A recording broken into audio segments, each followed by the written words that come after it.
காம்போஜம் மத்தந்தலீலை விருத்தம் குண்டலை ஸ்நேக்தரக்தைஷ்டகோப்யா முகுஷும்பிதம் பிம்ப ரக்தாதரமே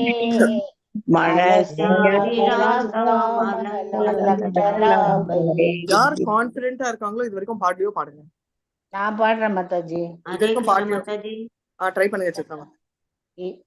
இதம் தேமுகாம்போஜம் அத்யந்தலீலை விருதம் குண்டலை ஸ்னிக்தரக்தைஷகோப்யா முகுசும்பிதம் பிம்ப ரக்தாதரம் மே மனஸ்யாவிராஸ்தாமலம் லக்ஷலாவை.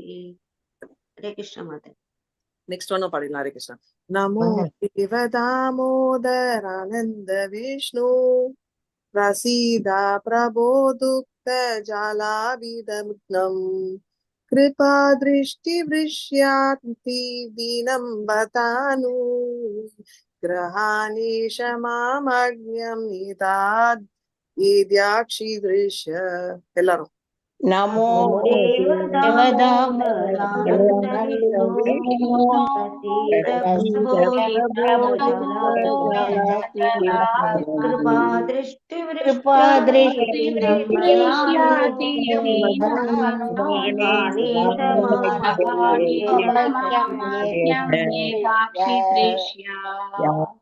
நமோ தேவதாமோதரானந்த விஷ்ணு பிரசீதா பிரபோ துக்த ஜலாபிமக்னம் கிருபா திருஷ்டி விஷ்யாதி தீனம் பதனு கிரஹானேஷ மாமக்ஞம் ஹிதாக்ஷி திருஷ்ய.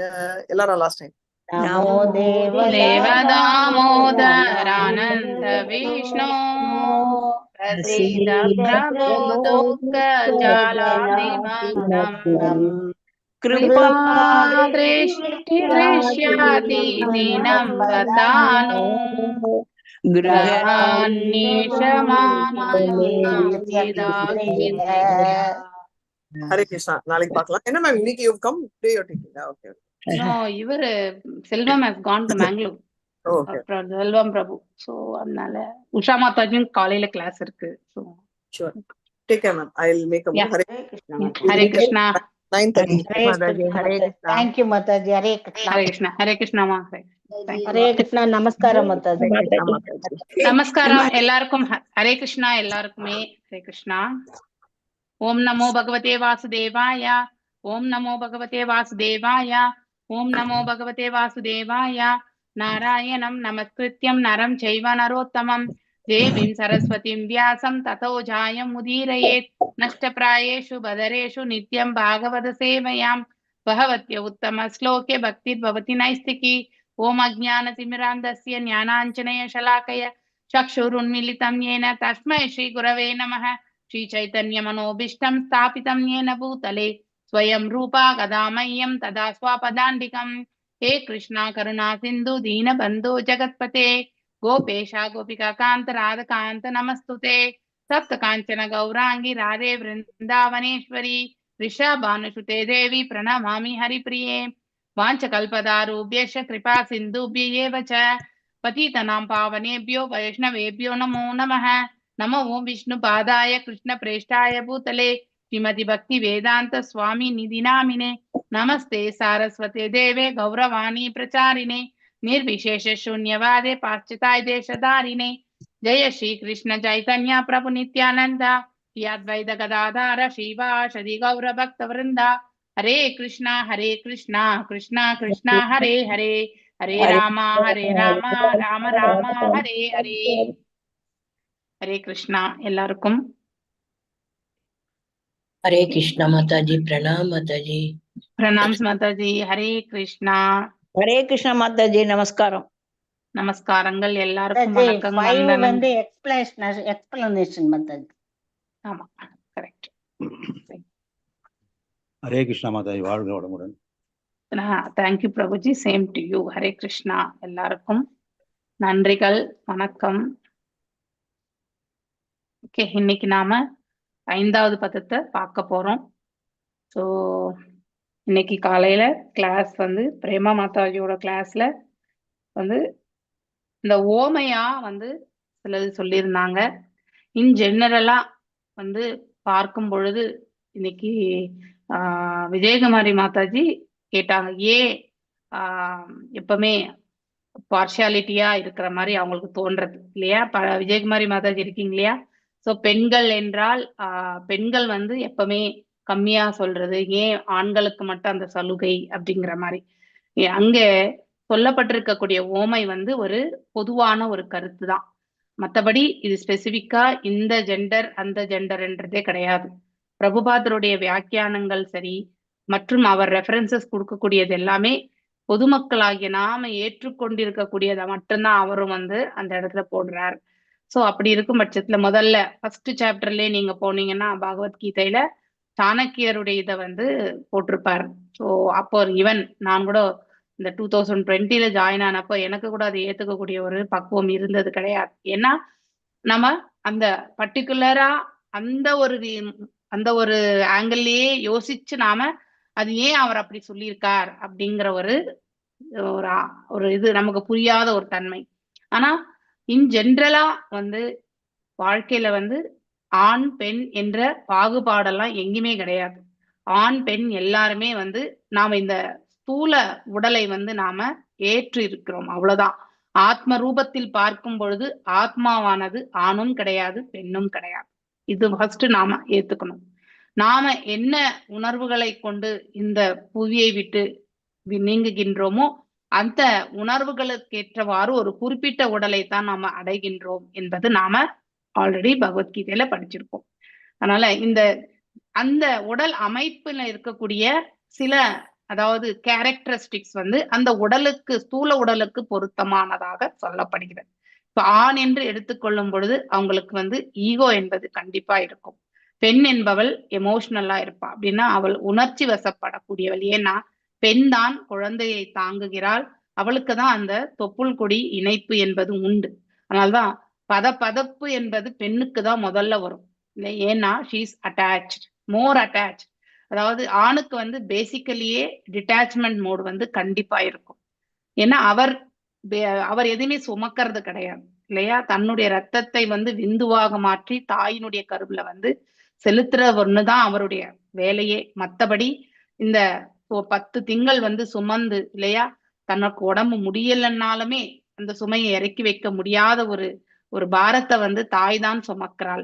ஸோ அது அந்த ஒரு குவாலிட்டினால வந்து யூ கேன் see தட் நமக்கு எப்பவுமே அட்டாச்மெண்ட் என்பது ஜாஸ்தி. பெண்களுக்கு வந்து அதாவது ஃபேமிலி இதெல்லாமே வந்து அட்டாச்மெண்ட் ஜாஸ்தி ஆணை காட்டிலுமே. ஆண் தன்னுடைய கடமையை ஆற்றுவதாக இல்லையா?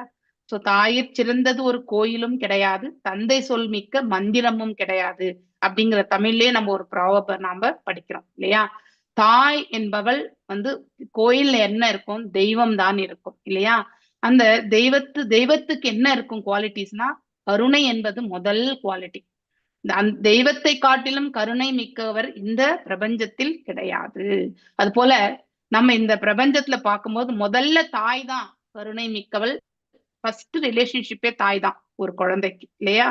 அதுக்கப்புறம் தந்தை, அதுக்கப்புறம் குரு, அதுக்கப்புறம் கடவுள். அப்படின்னா தாய் வந்து தந்தையை காட்டுவார், தந்தை வந்து குருவை காட்டுவார், குரு வந்து கடவுளை காட்டுவார். ஸோ இதுதான் அந்த ரிலேஷன்ஷிப் வந்து அந்த குழந்தை எல்லாருக்குமே இது யூனிவர்சல் தான் இல்லையா? அதனால ஒன் ஆஃப் த போயட் வந்து அவர் பாடி இருக்கிறது வந்து ஓமைகள் எல்லாமே. அதனால எல்லா பெண்களுமே அப்படி இருக்கிறதும் கிடையாது, எல்லா ஆண்களுமே ஜெனரஸாவும் இருக்கிறதும் கிடையாது. சோ இது வந்து இன் ஜெனரலா நாம எடுத்துக்கணும். விஜயகுமாரி மாதாஜி இருக்காங்களா? ஹரே கிருஷ்ணா. மாதாஜி சூனியக்காரி எல்லாம் சொல்லக்கூடாது மாதாஜி, பெண்களை போய் அது தப்பு மாதாஜி. இல்ல அப்படி இல்ல. அது அந்த பாடலை பாடி இருக்கக்கூடியவர் வந்து அது ஒரு ஆண் பாடினதால ஒரு ஆண் ஏதோ கோபம் அவருக்கு, அதனாலதான் கண்ணா பின்னான்னு அதுல வந்து பெண்களை போட்டு திட்டி விட்டாரு. அதெல்லாம் ரத்தத்தை உறிஞ்சுறாங்க, போறாங்க வர்றாங்க. என்ன மனு சம்ஹிதையில கூட நம்ம எல்லாம் சும்மா இருக்க கூடாது மாதாஜி. இல்ல மாதாஜி. இப்ப யூஆர்சி இப்ப 100% ஆண்கள் 100% பெண்கள் அப்படின்னு எடுத்துட்டோம்னா அந்த 100% ஆண்கள்ல வந்து ஜெனரலா இருக்கக்கூடிய குவாலிட்டிஸ் வந்து கண்டிப்பா 75% to 80% இருக்கும். விதிவிலக்கானவங்க வந்து ரொம்ப தெய்வீகமான நிலையில இருக்கிறவங்க வந்து வேறுபட்டிருப்பாங்க. அது ஒரு 10% இருப்பாங்க. அங்க சொல்லியிருக்கக்கூடிய ஜெனரல் கேட்டகரியில விழாத இன்னொரு 10% இருப்பாங்க. புரியுதுங்களா? அதே மாதிரிதான் பெண்களும். பெண்கள்ல வந்து தெய்வீகமான குவாலிட்டிஸ் இருக்கக்கூடியவங்க வந்து கண்டிப்பா 80% இருப்பாங்க. அந்த 10% வந்து நீங்க அந்த ஓமையில சொல்லியிருக்கா பாருங்க, அந்த மாதிரி கேட்டகரி கண்டிப்பா இருக்காங்க. That is there. ஏன்னா அஜ்ஞானத்துல, அது அவங்களுடைய தவறு கூட கிடையாது. அவங்க ரொம்ப அஜ்ஞானத்துல, இப்ப நீங்க படிச்சிருக்கீங்க, இத படிச்சு புரிஞ்சுக்கிற அளவுக்கு பக்குவம் இருக்கு, எடுத்துரைச்சா கேட்டுக்கக்கூடிய அந்த கிராஸ்பிங் கெப்பாசிட்டி இருக்கு. அதனால இதை வந்து உங்களால அலசி ஆராய முடியறது. ஆனா எல்லோருக்குமே அந்த பக்குவம் இருக்குமா? சோ நீங்க அந்த காலத்துல இருந்து வந்து, அதாவது இப்ப உங்களுக்கு அட்லீஸ்ட் ஒரு 60 வயசு இருக்கும். இப்ப இதே என்னுடைய தம்பி மனைவிக்கு வந்து இதை நான் 75 மாதாஜி, எனக்கு 75. இத்தனை ஓகே, நீங்க வருஷமா 70 தான் பாருங்க. பிறந்ததும் அப்பா சொல்றது கேட்கணும், அப்புறம் ஹஸ்பண்ட் சொல்றது கேட்கணும், அப்புறம் பிள்ளை சொல்றது கேட்கணும். என்ன மாதாஜி இது? அப்படி இல்ல மாதாஜி. ஏன்றத வந்து பெண்களுக்கு தான் வந்து பாதிப்பு. இப்போ நீங்க வெளியில நீங்க போகும்போது சேஃப்டில வந்து ஆணுக்கு ஃபேவரபிளா இருக்கா, பெண்ணுக்கு ஃபேவரபிளா இருக்கா? நீங்க சொல்லுங்க. இம்பாக்ட் எல்லாம் யாருக்கு வருது? ஒரு இன்சிடென்ட் சொல்றேன் மாதாஜி, ஒரு இன்சிடென்ட் சொல்றேன். Okay. எங்க கோயில்ல வந்து அது நல்லா மேனேஜ் பண்ணுவாரு ஒருத்தர். அவரை போய் Okay. 4 பேர் அடிக்க போயிட்டாங்க. சுத்தி 100 பேர் நிக்கிறாங்க மாதாஜி. ஆனா அந்த ஆணை காப்பாத்த ஒருத்தரும் வரல. நான் தான் மாதாஜி போனேன்.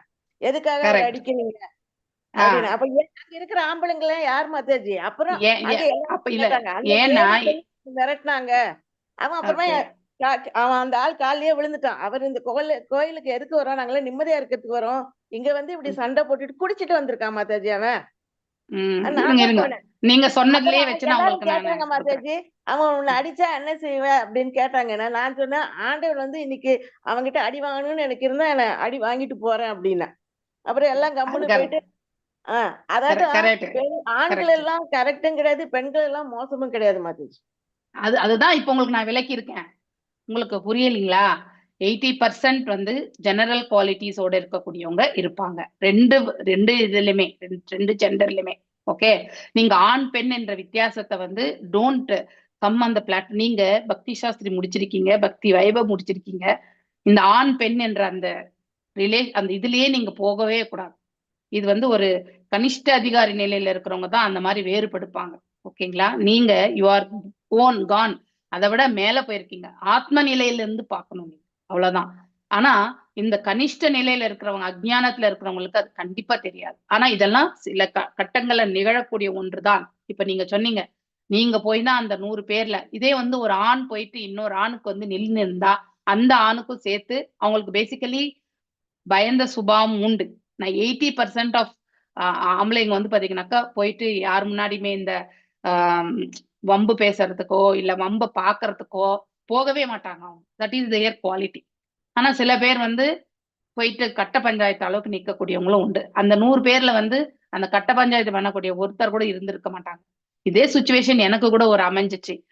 திருப்பதிக்கு பிரயாணம் செய்யும் பொழுது ஒரு 15 வருஷத்துக்கு முன்னாடி எங்க ரிலேட்டிவ்லயே ஒருத்தர் வந்து கார் வச்சுட்டு இருக்காரு. அவருக்கு ரெண்ட் காரை கொடுத்து நான் வந்து சரி வாங்கன்னு போனப்போ, அவர் வந்து ஒரு ஆந்திரானாலே ரொம்ப அவங்க ஆம்பளைங்க எல்லாம் கொஞ்சம் ஒரு மாதிரி அதாவது அடி கொடுக்கறதுக்கு வந்து பயப்படவே மாட்டாங்க. தே ஆர் வெரி ரவுடிசம் இருப்பாங்க. சோ அப்போ அந்த கார்ல வந்து குழந்தைங்க எல்லாம் இருந்தாங்க. நம்முடைய டிரைவர் பண்ணதும் தப்புதான். ஆனா அவர் வந்து ஓவர்டேக் பண்ணி ராங் சைட்ல போய் அவங்களுக்கு வந்து அந்த ரிஸ்க் வந்துச்சு. அவங்க என்ன பண்ணாங்க, ஆஃப்டர் சம் டைம் அவங்க நம்ம காரை ஓவர்டேக் பண்ணிட்டு முன்னாடி வந்து நிறுத்தி விண்ட்ஷீல்ட வந்து ஒரே அடிதான் அடிச்சாங்க அந்த ஆளு. சோ ஒரே அடிதான் அடிச்சாங்க. அந்த ஒரு அடியில வந்து அந்த விண்ட்ஷீல்டே கிராக் ஆயிடுச்சு. சோ அந்த கார் ஃப்ரண்ட் கண்ணாடியே கிராக் ஆயிடுச்சு. சோ அப்போ எங்க வீட்டுக்காரர் கூட கார்ல உட்காந்துருக்காரு. இஸ் த ஒன்லி ஆம்பளை இவரை காப்பாத்துறதுக்கு. அவர் போகவே இல்லை. நான் சொல்றேன் எழுந்து போ, அவர் அடிச்சிட போறாங்க அந்த டிரைவர். என்னக்கா ஈசர் என்னது மாமா முறைதான் வேணும் அவரு. சோ அடிச்சிட போறாங்க போன்னா கூட போகவே இல்லை எங்க பிரபு வந்து. அதுக்கப்புறம் நான் இறங்கி போயிட்டு நடுவுல நின்று அவங்க கிட்ட மன்னிப்பு கேட்டு, சோ தெரியாம செஞ்சுட்டோம், அவருக்கு தெரியாது அப்படின்னு சொன்ன பிறகு அப்புறமா தான் அவங்க போனாங்க.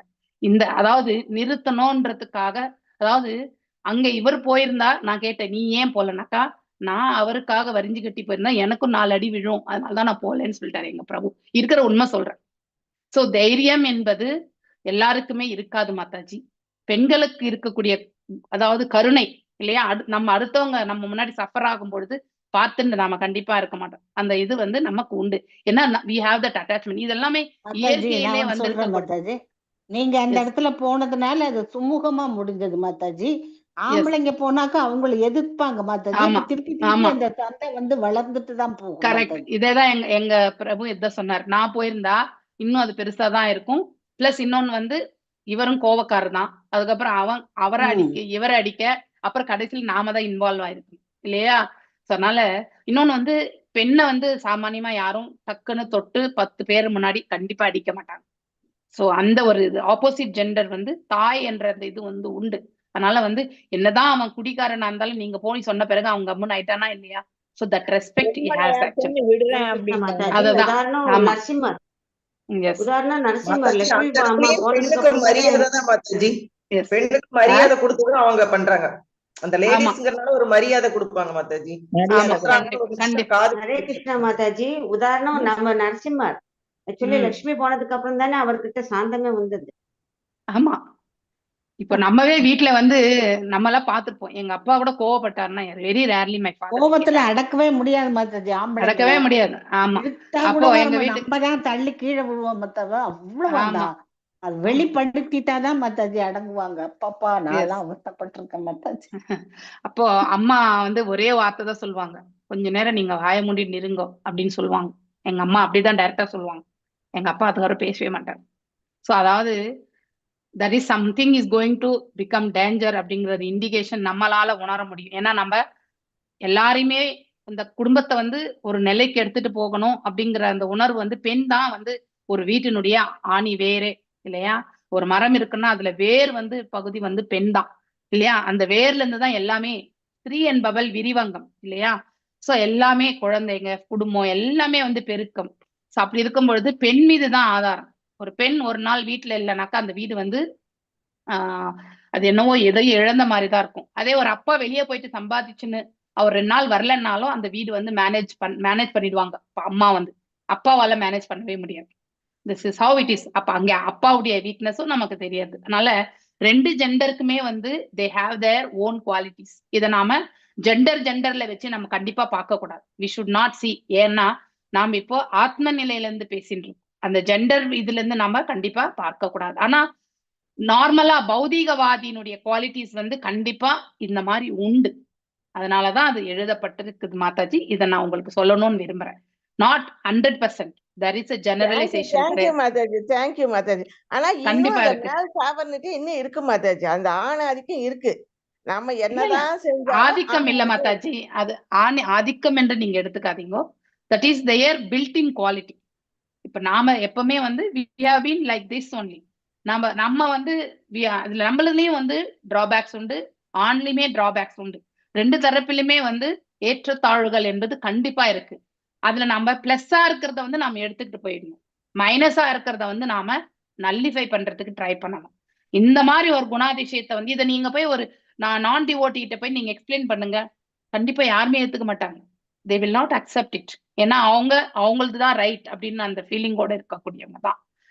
நாம எல்லாரும் கூட அந்த பாதையை கடந்து வந்தவங்க தான். நமக்கு யாராவது அட்வைஸ் பண்ணா நமக்கு கண்டிப்பா பிடிக்காது. இப்போ நாம இந்த ஆன்மீகத்துல வந்த பிறகு நாம we have become more submissive. நாம தப்பு செய்யலைன்னாலும் அவங்க நம்மள சொல்லிட்டாங்கன்னா கூட போகட்டும் விடு அப்படின்னு நம்ம இதை இன்னும் வளர்த்துக்க வேண்டாமே, இந்த சண்டை இன்னும் ரிலேஷன்ஷிப்பை ஸ்பாயில் பண்ணிக்க வேண்டாமே அப்படின்னு யோசிச்சு நாம விட்டுருவோம். இட் டசன்ட் மீன் நாம வந்து நம்ம இயலாமை கிடையாதுன்றலாம் கிடையாது. இயலாமை எல்லாம் ஒண்ணும் கிடையாது. நமக்கு எல்லாமே இயலும். நம்மளால வந்து ப்ரூவ் பண்ணிக்க கூட முடியும், வாதிக்கவும் முடியும். ஆனா அதை வேண்டாம், வளர்த்துக்க வேண்டாமே. இப்போ அந்த மாதாஜி சொன்னாங்க இல்லையா, பிரேமா மாதாஜி, எஸ் ஆண் வந்து ரச பாசம் அப்படின்னா அவங்க வந்து கோவப்பட்டாங்கன்னாக்கா ரொம்ப பெரிய லெவல்ல போயிடும். அது ஆண் சேம் ஜெண்டர். இப்ப நாம கூட லேடிஸ் வந்து வாதம் புரிஞ்சா அந்த இடத்துல ஒரு ஆண் வந்து சண்டை ஒரே ஒரு கத்துனாருன்னா எல்லாருமே சைலண்டா போவாங்களா இல்லையா? Same thing. எப்பவுமே அந்த ஆப்போசிட் நேச்சர் இருக்கிறதுல வந்து சொன்னாங்கனாக்கா லேடிஸ் கூட வந்து அவரை வந்து திட்டமாட்டாங்க. சோ அந்த மாதிரி 2 தரப்புமே வந்து போயிடுவாங்க. சோ அப்படி எல்லா இடத்துலயுமே இந்த இயற்கை உண்டு. அதனால நம்ம இயற்கையை வந்து நாம அந்த ஒரு சூழ்நிலைக்கு எவ்வாறு இயங்கி இருக்குன்றத மட்டும்தான் நம்ம புரிஞ்சுக்கணும். நிறைய இதுல நம்ம குற்றமாகவோ குறையாகவோ நாம் என்றைக்குமே போய் பார்க்கவே கூடாது. ஏன்னா நாம எல்லாம் பக்தர்கள். பக்தர்கள் வந்து எப்பவுமே அதை புரிஞ்சிக்க முயற்சி பண்ணணும், அவ்வளவுதான். அங்கே ஓமை தான் சொல்லப்பட்டிருக்கு. 5th கேண்டோ நீங்க படிக்கிறீங்க எல்லாருமே. ஸோ 5th கேண்டோல வந்து ஓநாய்களுக்கு ஒப்பிடப்பட்டிருக்குது.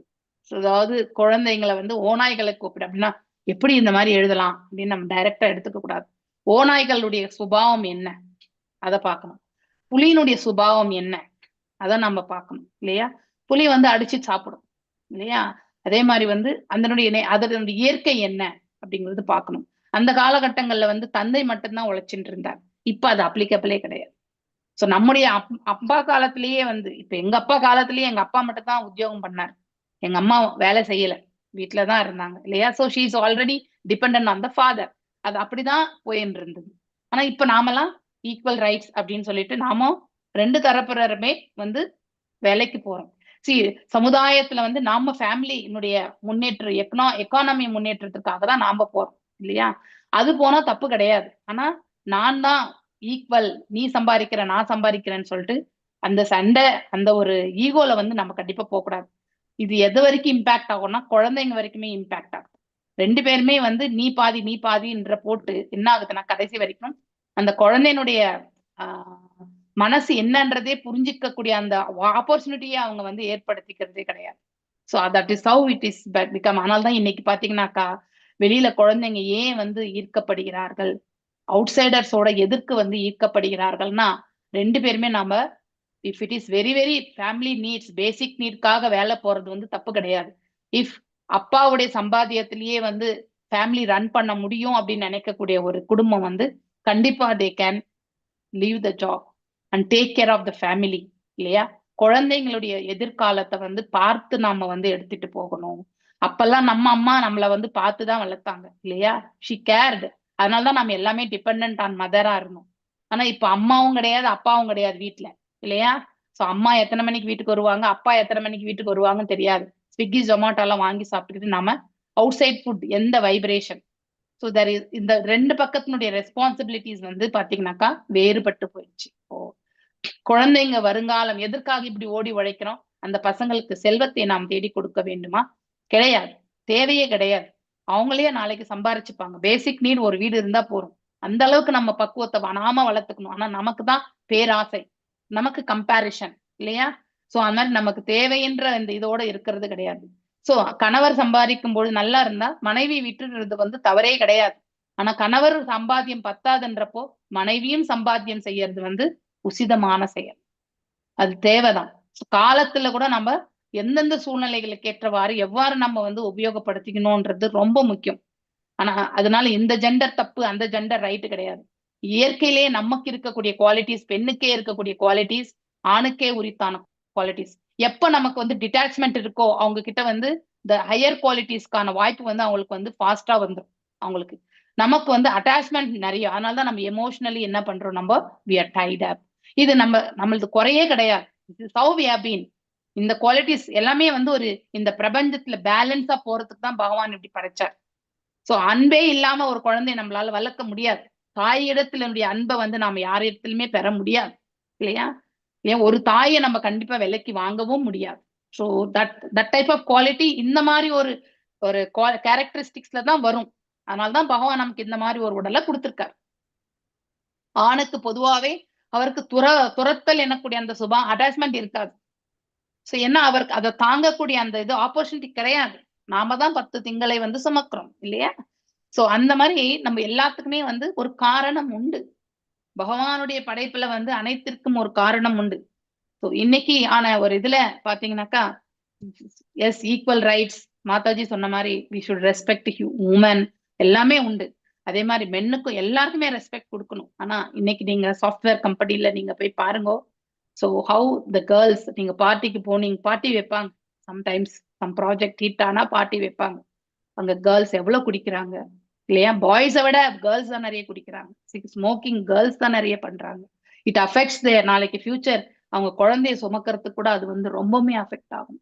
விஜயகுமாரி மாதாஜி குட் சைடு மட்டும்தான் பார்த்திருக்காங்க. த அதர் சைடு ஒரு பெண் வந்து அதனாலதான் தெரியல, அதனால உங்களுக்கு தெரியாது.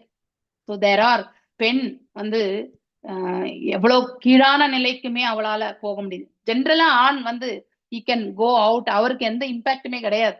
ஆனா பெண்ணுக்கு நிறையவே impact, because tomorrow she has to take care of the family, இல்லையா? ஸோ அந்த மாதிரி வந்து இருக்கும் பொழுது worst side of that அதையும் நம்ம பார்க்கறோம். இது ஜெனரலைஸ் கிடையாது. இது நான் எந்த ஒரு ஜெண்டரையுமே வந்து ஹை லோன்ற ஆங்கிள் நான் சொல்லவே இல்லை இந்த இடத்துல. This is how the current situation. So நமக்கு ஒரு நல்ல உடல் ரீதியாகவும் அவங்க வந்து காப்பாற்றப்பட வேண்டும் மாதாஜி. எப்பவுமே பெண்கள் வந்து பாதுகாக்கப்பட வேண்டும், அவங்கள போற்றப்பட வேண்டும், அவங்களுக்கு வந்து அவங்களை எப்பவுமே ரட்சிக்கப்பட வேண்டும். அதனாலதான் மாதாஜி சேஃப்டி இம்பாக்ட் வந்து பெண்ணுக்கு தான், ஆணை விட பிசிக்கல் இம்பாக்டே கூட பாத்தீங்கன்னா பெண்ணுக்கு தான். ஸோ அப்ப கண்டிப்பா எங்க அதிகமா ஆபத்து இருக்கோ அந்த அந்த வந்து நம்ம பொக்கிஷமா, இப்ப தங்கம் இரும்பு 2 இருக்கு இல்லையா? ஃபார் எக்ஸாம்பிள் தங்கத்தை எங்க வைப்பீங்க நீங்க? பீரோல தான் வைப்பீங்க. இரும்ப வந்து வெளியில இருக்கக்கூடிய அந்த முற்றத்துல கூட வைப்பீங்க. சோ அந்த மாதிரி இன்டர்சேஞ்ச் நம்மளால பண்ண முடியாது. எஸ் ஜானகிராமன் பிரபு ஏதோ சொல்ல வர்றாரு, சொல்லுங்க பிரபு. ஹரே கிருஷ்ணா மாதாஜி.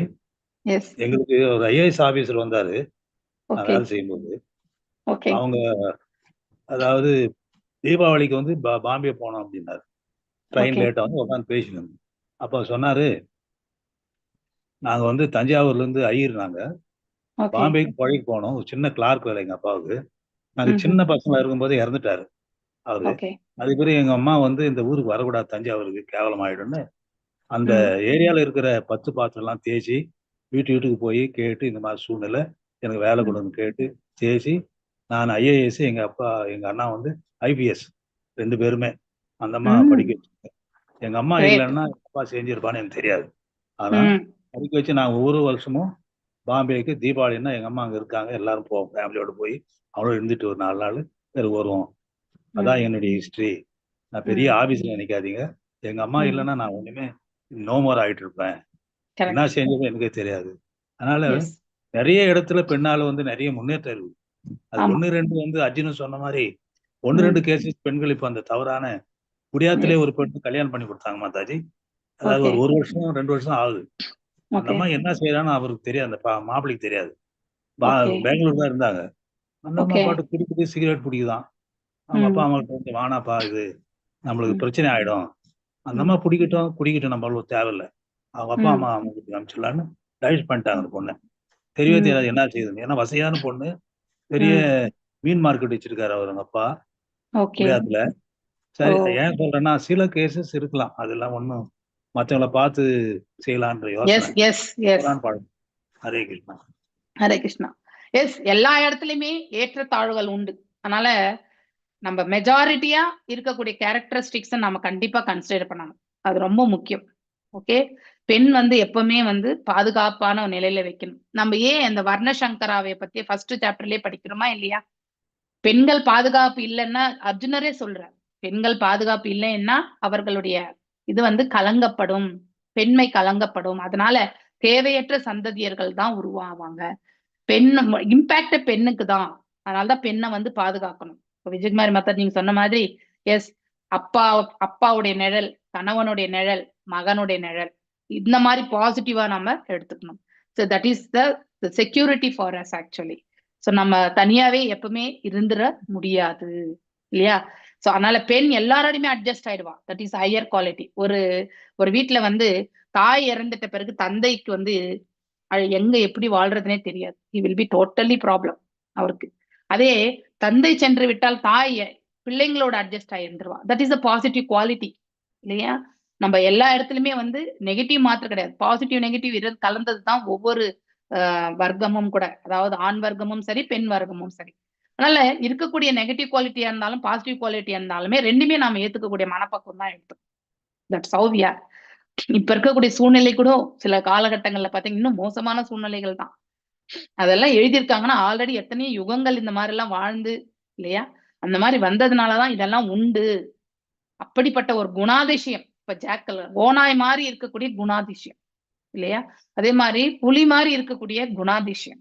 அங்க குணாதிசயத்தை தான் நம்ம கன்சிடர் பண்ணோம். அவங்க புலியோ நாயோ அந்த விலங்குக்கு கம்பேர் பண்ணிட்டாங்களோன்னு நான் நினைக்கவே கூடாது.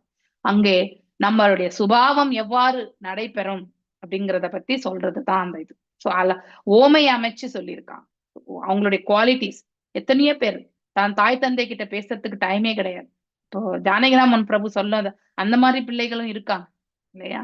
வேற மாதிரி இருக்கக்கூடிய பிள்ளைகளும் இருக்காங்க. அதுக்காக ஜென்ரலா இருக்கக்கூடியதை மட்டும் தான் நம்ம சொல்ல முடியும். இந்த ஹையர் குவாலிட்டிஸ் எப்பவுமே உண்டு, லோயர் குவாலிட்டிஸையும் கூட உண்டு. லோயர் குவாலிட்டிஸே இல்லாத உலகமே கிடையாது. இப்போ நம்ம we are only fallen here இல்லையா? அதனால நம்ம எப்பவுமே 100% பெர்ஃபெக்டா கூட நம்மளால செயல்பட முடியாது. சில காலகட்டங்கள்ல தவறு இழைக்கின்றோம். அதனால it is a mix and match தான் இந்த பிரபஞ்சம். அதுல நம்ம சில பக்கம் நாம பார்க்கின்றோம். இப்ப ஜானகிராமன் சொன்ன மாதிரி, பிரபு சொன்ன மாதிரி, நம்ம அந்த பெண் குடிக்கிறது, சிகரெட் பிடிக்கிறது, கண்டிப்பா இப்போ அதெல்லாம் பார்க்கும்போது பயமா இருக்கு. இப்போ நீங்க ஆன்லைன் மேட்ரிமோனியில போத்தீங்கன்னாக்கா நான் ஸ்மோக்கரா, even for girls also they are asking non smoker, non drinking, இதெல்லாம் கேட்கறாங்க அவங்க. That is a question. பெண்ணுக்கு கேட்கவே வேண்டிய அவசியமே கிடையாது. பெண் என்பவள் அந்த மாதிரி செயலுக்கு செல்லவே மாட்டாள். ஆஸ் பர் த நம்ம அந்த குவாலிட்டிஸ் நம்முடைய அப்பா அம்மா அவங்க முந்தைய ஜெனரேஷன்லாம் பார்க்கும்போது அதெல்லாம் கிடையவே கிடையாது. இப்போ இந்த காலகட்டத்துல அதெல்லாம் கேட்க வேண்டிய சுச்சுவேஷன். ஸோ இப்போ ஏன்னா ஈக்குவாலிட்டி வந்தப்போ, சம்பாத்தியம் என்று வந்தப்போ நான் ஏன் அடங்கி இருக்கணும் அப்படிங்கிற அந்த உணர்வு வருது. அந்த மாதிரி ஒரு நிலைக்கு மாற்றம் ஆயிட்டே இருக்கு. It is not good. So பெண்மை என்பது எப்பொழுதுமே ரட்சிக்கப்பட வேண்டும், போற்றப்பட வேண்டும். அப்போ அந்த குடும்பம் கோயிலாக மாறும். இந்த மாதிரி இருந்தா அந்த குடும்பம் கோயிலாக இருக்காது. இதை நாம கண்டிப்பா தெரிஞ்சுக்கணும். அதனால இந்த செகண்ட் கேட்டகரி இருக்கவே இருக்காதுன்னு நம்ம சொல்லவே முடியாது. செகண்ட் கேட்டகரி இருக்கவே இருக்காதுன்னு நம்ம சொல்லவே முடியாது.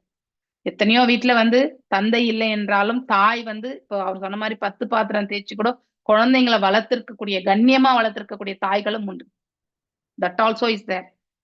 ஸோ அதனால எல்லாமே கலந்ததுதான் இந்த வாழ்க்கை, புவி வாழ்க்கையே. அதனால ரெண்டுத்தையுமே நம்ம ஏத்துக்கக்கூடிய மனப்பக்குவத்தை மட்டும்தான். இது இல்லவே இல்லைன்னா நம்ம அதை எஸ் வி கேன் இக்னோர். ஆனா இதுவும் இருக்கு இங்க, அதனாலதான் அதை சொல்றாங்க. It's generic principle. நாம அந்த கேட்டகரியில கிடையாது அப்படிங்கறத நாம தெரிஞ்சுக்கலாம். பக்தர்கள் அந்த கேட்டகரிக்கு வரமாட்டாங்க. தே வில் ஆல்வேஸ் அனலைஸ் இல்லையா? ஸோ அப்படி பாத்தீங்கன்னாக்கா ஒரு ஸ்பிரிச்சுவல் ஆர்கனைசேஷன்ல 80% ஃபீமேல் டிவோட்டிஸ் தான் இருப்பாங்களே, 20% தான் மேல் டிவோட்டிஸ். அந்த ஈடுபாடு எல்லாமே நமக்கு எப்பவுமே அந்த ஈடுபாடு ஜாஸ்தி நமக்கு இல்லையா? நல்லதை கேட்கக்கூடிய அந்த ஏத்துக்கொள்ளக்கூடிய பக்குவம் பெண்களுக்கு ஜாஸ்தி. That is a good quality இல்லையா? ஆண்களுக்கு அது இமீடியட்டா வராது. That is their drawback. நம்ம ஒன்றும் பண்ண முடியாது. They are born up like that. அவங்க அப்படிதான் பிறந்திருக்காங்க. அந்த ஒரு இயல்போட தான் அவங்க பிறந்திருக்காங்க இல்லையா? இன்னொன்னு அவங்க ரொம்ப அலசி யோசிக்க மாட்டாங்க. நாம 10 ஆங்கிள் யோசிப்போம் இல்லையா? அந்த 10 ஆங்கிள் யோசிக்கிறது நன்மையா இருந்தா பரவாயில்ல, அடுத்தவங்களுடைய ஃபேமிலியை கெடுக்கிற மாதிரியும் இருக்கக்கூடாது இல்லையா? சோ இது மாதிரி ரொம்ப ஆழ்ந்து சிந்திக்கிறது உத்தமம் தான். ஆனா அது நன்மைக்காக சிந்திக்கணும். எங்க அப்ளை பண்றன்றது ரொம்ப முக்கியம். ஓகே, ஹரே கிருஷ்ணா. சவை தனதவ பிரதிபாதிதாம் கிரம் தைவீம் பரிஜ்ஞாத பிராத்தம நிர்ணய தம் பக்தி பாவோ சுரையா குணாத் அசத்வரம் பரிஸ்ருதோடு சர்ஸ்வசம் ருத்வாஹிதி. அச்சமயத்தில் துருவ மன்னர் வேதங்களின் முடிவினையும் முழு மெய்ப்பொருளின் உணர்வினையும் அதற்கு உயிர்களுடன் உள்ள உறவினையும் நன்கு அறிந்து கொண்டார். அப்படின்னா வேதங்களுடைய முடிவு, வேதங்களுடைய அதாவது வேதாந்தம் இல்லையா சொல்றோம் இல்லையா, வேத அந்தம். அந்த மன்னர் வேதங்கள், அது தேவங்களில வேதங்கள் முடிவினையும், வேதங்களுடைய முடிவு யாரு? எல்லாம் வல்ல இறைவன் இல்லையா? அந்த முழு மெய்ப்பொருளுடைய உணர்வு, கான்சியஸ்னஸ், அதாவது பரமாத்மாவுடைய உணர்வு மற்றும் அந்த பரமாத்மாவுக்கும் இந்த ஜீவாத்மாவுக்கும் இருக்கக்கூடிய சம்பந்தம் இல்லையா, அதையும் அவர் நன்கு அறிந்து கொண்டார். சோ அப்படிங்கிற அந்த இது தான் யார், இறைவன் யார், அவருக்கும் நமக்கும் இருக்கக்கூடிய சம்பந்தம் என்ன, அந்த நித்தியமான உறவு பற்றி அவர் நன்னா புரிஞ்சுக்க ஆரம்பிச்சார். மிகவும் பந்தப்பட்ட புகழினை உடைய, அப்போ முழுவதுமாக அங்க இந்த ஸ்பிரிச்சுவல், அதாவது தெய்வீகமான நிலையை மட்டும்தான் அவரால் உணர முடிஞ்சது. சோ மிகவும் பந்தப்பட்ட புகழினை அப்படின்னா பௌதீகம் இல்லையா? பந்தப்பட்டனாலே அது பௌதீகம் தான். சோ அப்படி இந்த பௌதீகத்தோட சம்பந்தப்பட்ட எந்த ஒரு செயல்களுமே இல்லையா, உடைய பரமபுருஷ பகவானுக்குரிய பக்தி தொண்டிற்கேற்ப யுக அழிவு காலத்தில் கூட அழியாத உலகத்தை எதிர்காலத்தில் பெறப்போகும் துருவ மன்னர் தமது ஆழ்ந்த முடிவான வழிபாடுகளை செலுத்தினார். ஸோ அதாவது அவர் மனசுக்குள்ளேயே பகவானை வந்து சேவிக்கிறார் ஆக்சுவலி, இல்லையா? இன்னும் அந்த புகழ் ஆரங்கள் எல்லாம் ஒரு 10 ஸ்லோகம் மேல வரும். பகவானுக்கு வந்து அவர் புகழ் ஆரங்கள் சூட்டுவார். ஆனா இப்போ அவருக்கு எப்படி பகவானை சேவிக்கணும்ன்றது தெரியாது. பாஞ்சஜன்யத்தால தலையில வந்து அவருடைய ஆசீர்வாதங்களை பெற்ற பிறகு அவரால அந்த வேதம் இதை வச்சு அவரால வந்து மனசுல அந்த ஞானத்தை வந்து பகவான் கொடுத்துட்டார். சோ அதை கொண்டு அவர் வந்து பகவானை வந்து புகழாரங்கள் சூட்ட தயாராகிறார் ஆக்சுவலி. இச்லோகத்தில் நாம் கருத்தில் கொள்ள வேண்டிய பல்பல செய்திகளுடன் நிறைய கருத்துக்கள் இதுல நம்ம ரொம்ப ஆழ்ந்து யோசிக்கணும். முழு மெய்ப்பொருளுமே அதற்கு உலகியல் உள்ளிட்ட ஆன்மீக சக்திகளுக்குரிய தொடர்பும் வேத இலக்கியத்தில் முழு அறிவு பெற்ற ஒரு மாணாக்கரால் இங்கே புரிந்து கொள்ளப்பட்டிருக்குது. இங்கே மாணவனாக இருப்பது யார்? துருவ மகாராஜா, இல்லையா? சோ அதே மாதிரி இங்க ஆன்மீக ஆசிரியராக இருக்கவர் யார்? எல்லாம் வல்ல இறைவன், இல்லையா? அவரிடத்திலிருந்தான் வந்து அவர் அந்த ஞானத்தை பெற்றார். சோ அதற்கு முன்னாடி வழி நடத்துதல் எல்லாமே நாரத மகரிஷியால் செய்யப்பட்டது. ஆனா தரிசனம் பெறும் பொழுது எவ்வாறு வந்து அந்த வேத ஞானத்தை பெறணும்ன்றத வந்து பகவானே டைரக்டா அவருக்கு வந்து கொடுக்கிறார். முழு மெய்ப்பொருள், அப்சல்யூட் ட்ரூத்.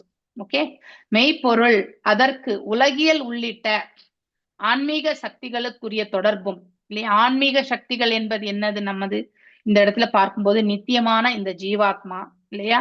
அதற்கும் அந்த பரமாத்மாவுக்கு இருக்கக்கூடிய சம்பந்தம். அந்த பொருட்கள் வந்து எதனால் ஆனது? நம்ம ஆல்ரெடி படிச்சிருக்கோம், இல்லையா? சம்வித், சாந்தினி, ஹலாதினி, சச்சித் ஆனந்தம்.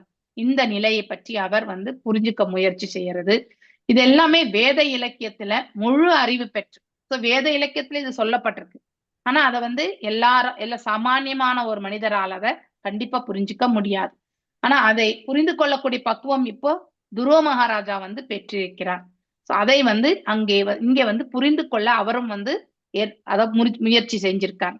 துருவ மன்னர் எந்த ஒரு கல்வி நிலையத்திலோ 5 வயசுக்குள்ள எவ்வளவு படிக்க முடியும்? இனிமேதான் அவர் குருகுலமே போகணும். ஆசிரியரிடத்திலோ வேதங்களை அவர் கற்கவே இல்லை. இப்ப பகவான் தான் அவருக்கு அதை கொடுத்திருக்கார். ஆயினும் இறைவனுக்கு அவர் புரிந்த பக்தி தொண்டின் விளைவாக, இல்லையா? அதாவது 5-6 திங்கள் வந்து அவர் செய்த அந்த திடமான அந்த பக்தி தொண்டு, இல்லையா? எந்த ஒரு டீவியேஷனுமே கிடையாது. ஸ்திரமான அந்த மனசோட வந்து இறைவனுக்கு அவர் தொண்டு ஆற்றினார். எப்பொழுதுமே அவருடைய திருப்பாதங்களையும் அவருடைய ரூபத்தையும் எண்ணிக்கொண்டு அவர் வந்து பக்தி தொண்டு புரிந்தார். அதனுடைய விளைவாக இறைவன் அவர் முன் தோன்றி தன் கையில் இருந்த சங்கினால் அவரது தலையை வந்து தொட்டவுடன் முழு வேத அறிவும் அவரை தானே அடைந்தது. That is how the transformation, இல்லையா? சோ நம்ம இதையே நம்ம வந்து ஒரு குருனுடைய அனுகிரகத்தாலையும் நாம பெற முடியும். அப்படின்னா வேத அறிவுன்னு நான் சொல்ல, ஜென்ரலா தெய்வீகமான நிலைகள்ல வந்து நமக்கு வந்து ஒரு ஞான தளத்துல நம்மளால முன்னேற்றம் அடையிறது வந்து ஒரு குருனுடைய தரிசனத்தால. அதனால நம்ம எப்பவுமே சீனியர் டிவோட்டிஸ், அதுக்கப்புறம் வந்து குரு, இவங்களை வந்து தரிசனம் பெறுவதற்கு நாம கண்டிப்பா முயற்சி செய்யணும். அதுதான் வேத இலக்கியத்தினை அறிந்து கொள்ளும் முறையாகும். இவ்வாறுதான் நம்ம வேத இலக்கியங்கள் சொல்லப்பட்டிருக்கு. ஆனா அதை புரிஞ்சு கொள்ளக்கூடிய பக்குவம் வந்து இறைவனுடைய கருணையும் குருவனுடைய கருணை இருந்தா மட்டும்தான் நாம பெற முடியும். ஆல்ரெடி நாரத மகரிஷியுடைய கருணையை வந்து யார் பெற்றார்? அதாவது துருவ மகாராஜா பெற்றிருக்கிறார். இப்ப பகவானே ஸ்வயம் நேரடியா வந்து அவருக்கு அருள் பாலித்து கொண்டிருக்கிறார். குரு மற்றும் இறைவன் இருவருடைய அருள் இருந்தாலே ஒருவன் வாழ்க்கையில எத்தனை துயரங்கள் இருந்தாலும் அது அவனுக்கு துயரங்களாகவே இருக்காது. சோ அப்படிப்பட்ட ஒரு நிலை வந்து ஒரு உயிர்வாழி அடைகிறான். அதுதான் வேத இலக்கியத்தினை அறிந்து கொள்ளும். This is how we have to, இல்லையா? இந்த முறைதான் வந்து நாம பெற முடியும். மேலும் வந்து பல்கலைக்கழகங்களினால் இவ்வறிவை ஒருவன் பெற முடியாது 100%. ஸோ அங்க படிக்கிறது எல்லாமே நாம இந்த பௌதீக உலகத்துல வாழ்றதுக்கான ஒரு சூழலை நாம பகுத்தறிவை நம்ம ஏற்படுத்திக்கிறோம். அப்போ நம்ம வந்து எந்த ஸ்கில் செட்டோட நம்ம வந்து நம்முடைய பாடத்தை நாம் எடுத்து போறோமோ அதை கொண்டு பிற்காலத்துல ஒரு உத்தியோகத்துல ஜாயின் ஆகி நாம சம்பாத்தியத்தை நாம ஏற்படுத்திக்கிறோம், இல்லையா? சோ அது பல்கலைக்கழகங்கள் கொடுக்கக்கூடியது. உண்மையான அறிவை வந்து பல்கலைக்கழகங்கள் கொடுக்கறதே கிடையாது. ஆன்மாவை பற்றி எந்த பல்கலைக்கழகமாவது சொல்லி கொடுக்குறதா? கண்டிப்பா கிடையாது, இல்லையா? வேத முடிவினை இறைவனிடமே ஆன்மீக குருவினிடமோ மாறாத நம்பிக்கை கொண்ட ஒரு நாள் மட்டுமே அறிந்து கொள்ள முடியும் என்று வேதங்களே சொல்கின்றன. வேத சாஸ்திரங்களே எடுத்துரைக்கிறதாக இந்த இடத்துல ஸ்ரீல பிரபுபாதர் அவர்கள் வந்து மேற்கோள் காட்டுகிறார். நாரத முனிவரின் கட்டளைக்கேற்ப பகவானது பக்தி தொண்டில் துருவ மன்னர் தன்னை ஈடுபடுத்தினார் இல்லையா. ஃபர்ஸ்ட் குருனுடைய அனுகிரகம் கிடைச்சது அவருக்கு. அவரது உறுதியும் துறவு நெறியும் நிறைந்த பக்தி தொண்டினால், நான் முன்னாடி சொன்னது இல்லையா, உறுதி கொண்டு பக்தி பண்ணார். அவர் வந்து முழுமுதற் கடவுள் தானே அவர் முன் தோன்றினார். துருவன் ஒரு சிறு குழந்தை உயரிய பிரார்த்தனைகளை அர்ப்பணிக்க வேண்டும் என்று விரும்பிய போதிலும் அதற்குரிய அறிவில்லாத காரணத்தினால் அவர் திகைத்தார். இப்போ நம்ம முன்னாடி கடவுள் வந்து நின்னாக்கா நம்ம என்ன பண்ணுவோம், நமக்கு அவரை புகழாரங்கள் சூட்டுறதுக்கு வந்து நமக்கு அந்த அளவுக்கு ஞாலெட்ஜ் இருக்கான்றது வந்து நம்முடைய அவர் எவ்வாறு புரிந்து கொண்டிருக்கின்றோம் என்பதை பொறுத்துதான் சொல்ல முடியும். நம்முடைய எஃபர்ட் இல்லையா, நம்முடைய முயற்சி, புரிந்து கொள்றதுக்கு முயற்சி, இதெல்லாம் நாம செய்திருப்போம். அவ்வாறு இறைவனை நாம புரிந்து கொள்ள முயற்சித்திருப்போம். சோ அதனுடைய அளவு வந்து ஒவ்வொருத்தருக்குமே வேரி ஆகும். இங்க துருவ மகாராஜா 5 வயது சிறுவன், அவர் எந்த ஏட்டுக்கல்வியும் படிக்கல. இப்ப பகவானை அவர் எவ்வாறு புகழாரங்கள் சூட்டுவார்? கண்டிப்பா கடினம்.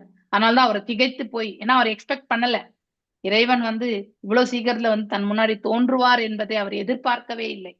சட்டுன்னு அவருடைய ரூபம் வந்து தன்னுடைய ஹிருதயத்துல மறைந்து போனதுனால அவர் கண்ணை திறந்து பார்த்தப்ப பகவான் நேரடியா, அதாவது ஹிருதயத்துல இருந்த அந்த பகவான் நேரடியா நின்று கொண்டிருப்பதை பார்த்து அவருக்கு என்ன பேசுறதுன்னே தெரியல. அதனால்தான் அவர் திகைத்து போனார்.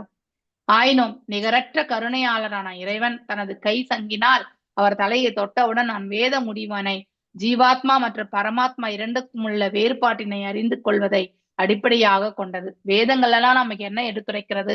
நாம யாரு, இறைவன் யாரு, நமக்கும் அவருக்கும் இருக்கக்கூடிய சம்பந்தம் என்ன, அதை எவ்வாறு ஏற்படுத்தி கொள்றது இல்லையா, அதை பற்றி தான். சம்பந்தம், அபிதேயா மற்றும் பிரயோஜன் அவ்வாறு ஏற்படுத்தி கொண்டால் அதனால் ஏற்படக்கூடிய விளைவுகள், இது எல்லாம் தான் வேத ஞானம் வந்து நமக்கு புகட்டுகிறது. உயிர் என்னும் தனிப்பட்ட ஆத்மா இறைவனது நித்தியமான ஊழல், எட்டர்னல் சர்வெண்ட். எப்பொழுதுமே இறை தொண்டு புரிய வேண்டியதுதான் அவனுடைய முதன்மையான கடமையும் கூட. அதனால இறைவனுடன் அதற்குள் தொடர்பு கொண்டு செய்வதே ஆகும். அதனால் நம்ம வந்து பகவானிடத்தில் நாம இந்த நித்தியமான ஒரு உறவை நாம புரிஞ்சு கொண்ட பிறகு அவருக்கு எப்பொழுதுமே நித்திய தொண்டு ஆற்றுவதற்கான அத்தகைய செயலில் நாம ஈடுபடணும்.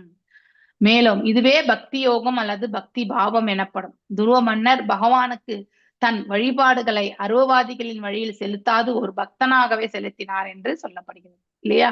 ஏன்னா பக்தி யோகத்தை வந்து பயிற்சி செய்யன்னு வந்து யார் எடுத்துரைத்து விட்டு சென்றது? அதாவது நாரத மகரிஷி. சோ அவர் அவ்வாறே அவர் அதை செய்தார். மேலும் வந்து ஆகையினாலே அது இங்கே பக்தி பாவம் என்று குறிப்பிடப்படுகிறது. வழிபாடு எண்ணப்படுவதே பறந்து விரிந்த புகழிற்கு சொந்தக்காரரான முழுமுதற் கடவுளுக்கு செய்யப்படுவதே ஆகும். சோ வழிபாடு என்பது யாருக்கு செய்யணும்? எல்லாம் வல்ல இறைவனுக்கு செய்யப்படுவது, அதுதான் வழிபாடு. ஓகே. துருவ மன்னர் அவர் தந்தையின் அரசாளுமையினை பெற விரும்பினார். ஆனால் அவர் தந்தையோ தனது மடியில் உட்காருவதற்கு கூட அவர் அனுமதிக்கவில்லை இல்லையா. ஆனால் பகவானோ அவர் விருப்பத்தினை நிறைவேற்றுவதற்காக துருவ நட்சத்திரம் என்று அறியப்படும் துருவலோகத்தினை வந்து பகவான் படைக்கிறார். அது யுகம் இறுதியில் கூட அழிவில்லாத ஒன்றாகும். அப்படின்னா சத்தியயுகம், திரேதா யுகம், துவாபர யுகம், கலியுகம், இப்படி இந்த யுகங்கள் எல்லாமே சுழண்டு கொண்டே இருக்கும் இல்லையா. இந்த யுகங்கள் வந்து சுழண்டு கொண்டே இருக்கும் பொழுது கலியுகம் முடியணும். கடைசி கலியுகம் முடிந்த பிறகு மகா பிரளயம் ஏற்படும். அப்பதான் வந்து அது வைகுண்டத்திற்கு போய் சேரும். அது வரைக்குமே துருவ மகாராஜா அவருடைய துருவ நட்சத்திரமா இருக்கக்கூடிய அந்த கிரகத்துல வந்து தான் வந்து வாழ்ந்து கொண்டிருப்பார். இதுதான் பகவான் வந்து துருவருக்கு கொடுத்த வாக்கு. மேலும் மாறாத தனது ஆன்மீக குருவின் கட்டளை மிகவும் பொறுமையாக நிறைவேற்றி இறைவனை நேருக்கு நேர் சந்திக்கும் பாக்கியத்தினை பெற்றார். யார் பெற்றார்?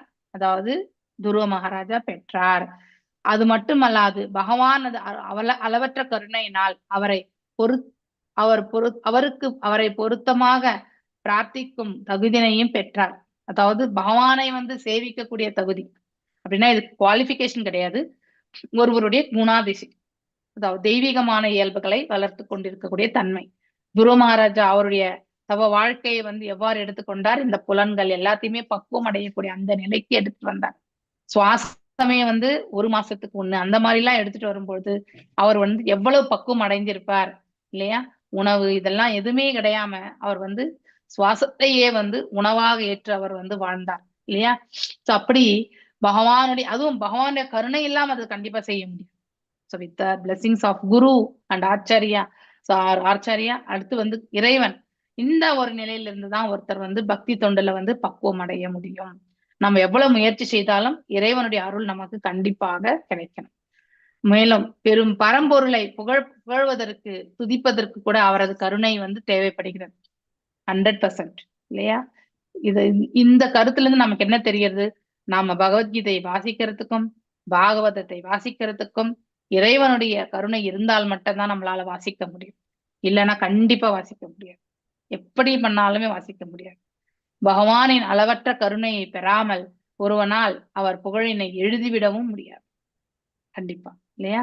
அவருக்கு புகழாரங்கள் சூட்டணும்னு அவங்க நினைச்சாலுமே அவங்களால கண்டிப்பா செய்ய முடியாது. நெக்ஸ்ட் பதம் எஸ் சித்திரலேகா மாதாஜி வாசிங்க. துருவவாச்ச ஏ சுரந்த பிரலீயஸ்ய மம வாசம் ஸ்ரீமார் பிரசீதாம் சஞ்சீவயதி அகில சக்திதர ஸ்வதாம்னா அன்யாம் சசாஹஸ்த சரண் ஸ்ரவணத்வக் ஆதீன் பிராணான் நமோ பகவதே புருஷாய துப்யம். ஹரே கிருஷ்ண மாதாஜி. துருவ உவாச்ச யோ கிரந்த பிரலிஸ்ய மம வாசம் சிமார் பிரசீதாம் சஞ்சீயதி அகில சக்திதரஹ ஸ்வதாம்னா அன்யாம் சஹஸ்தசரண ஸ்வரண வக் ஆதீன் பிராணான் நமோ பகவதே புருஷாய துப்யம். துருவ உவாச்ச. துருவ மகாராஜா கூறினார், பரமபுருஷ பகவானான அவர் அந்த உள்ளே பிரலிஸ்ய புகுந்து மம எனது வாசம் வார்த்தைகள் இமார் இவையெல்லாம் பிரசித்தாம் செயலற்று அல்லது மரித்த சஞ்சீயவதி உத்துயிரளித்து அகில அகிலம் சக்தி சக்தி தர கொண்டிருந்தால் ஸ்வ தாம்னா அவரது அகசக்தியினால் அந்யான் ச பிரபாங்களும் கூட ஹஸ்த கரம் சரண பாதங்கள் ஸ்வரண செவிகள் துவக் தோல் ஆதீன் போன்ற பிற பிராணன் உயிர் சக்தி நமக எனது வழிபாட்டினை செலுத்த அருள்வீர். புருஷாய பரமபுருஷர் துப்பியம் உமக்கு. ஹரே கிருஷ்ணா மாதாஜி. மொழிபெயர்ப்பு. துருவ மன்னர் கூறினார், போற்றுதலுக்குரிய பகவானே, நீர் அனைத்து சக்திகளும் வாக்கி பெற்றவர். நீர் என்னுள்ளே புகுந்து உமது கரங்களையும் கால்களையும் செவிகளையும் தொடும் உணர்வினையும் உயிர் சக்தியினையும் குறிப்பாக எனது பேசும் சக்தியையும் உயிர்ப்பித்தீர். எனது மரியாதைக்குரிய வழிபாடுகளை உமக்கு செலுத்துவதற்கு அருள் புரிவீராக. ஹரே கிருஷ்ண மாதாஜி. பொருளுரை. துருவ மன்னர் ஆன்மீக உணர்வு பெற்று முழுமுதற் கடவுளை நேருக்கு நேர் பார்ப்பதற்கு முன்பும் பின்பும் உள்ள வேறுபாட்டினை மிகவும் எளிதாக உணர்ந்து கொண்டார். தனது உயிர் சக்தியும்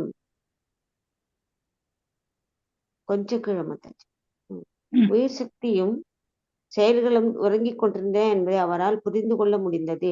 ஆன்மீக நிலைக்கு வராதவனின் உடல் உறுப்புகள், மனம் மற்றும் அவரது உடலிலுள்ள பிற செயல்கள் அனைத்தும் உறங்கிக் கொண்டிருக்கின்றன என்று அறிதல் வேண்டும்.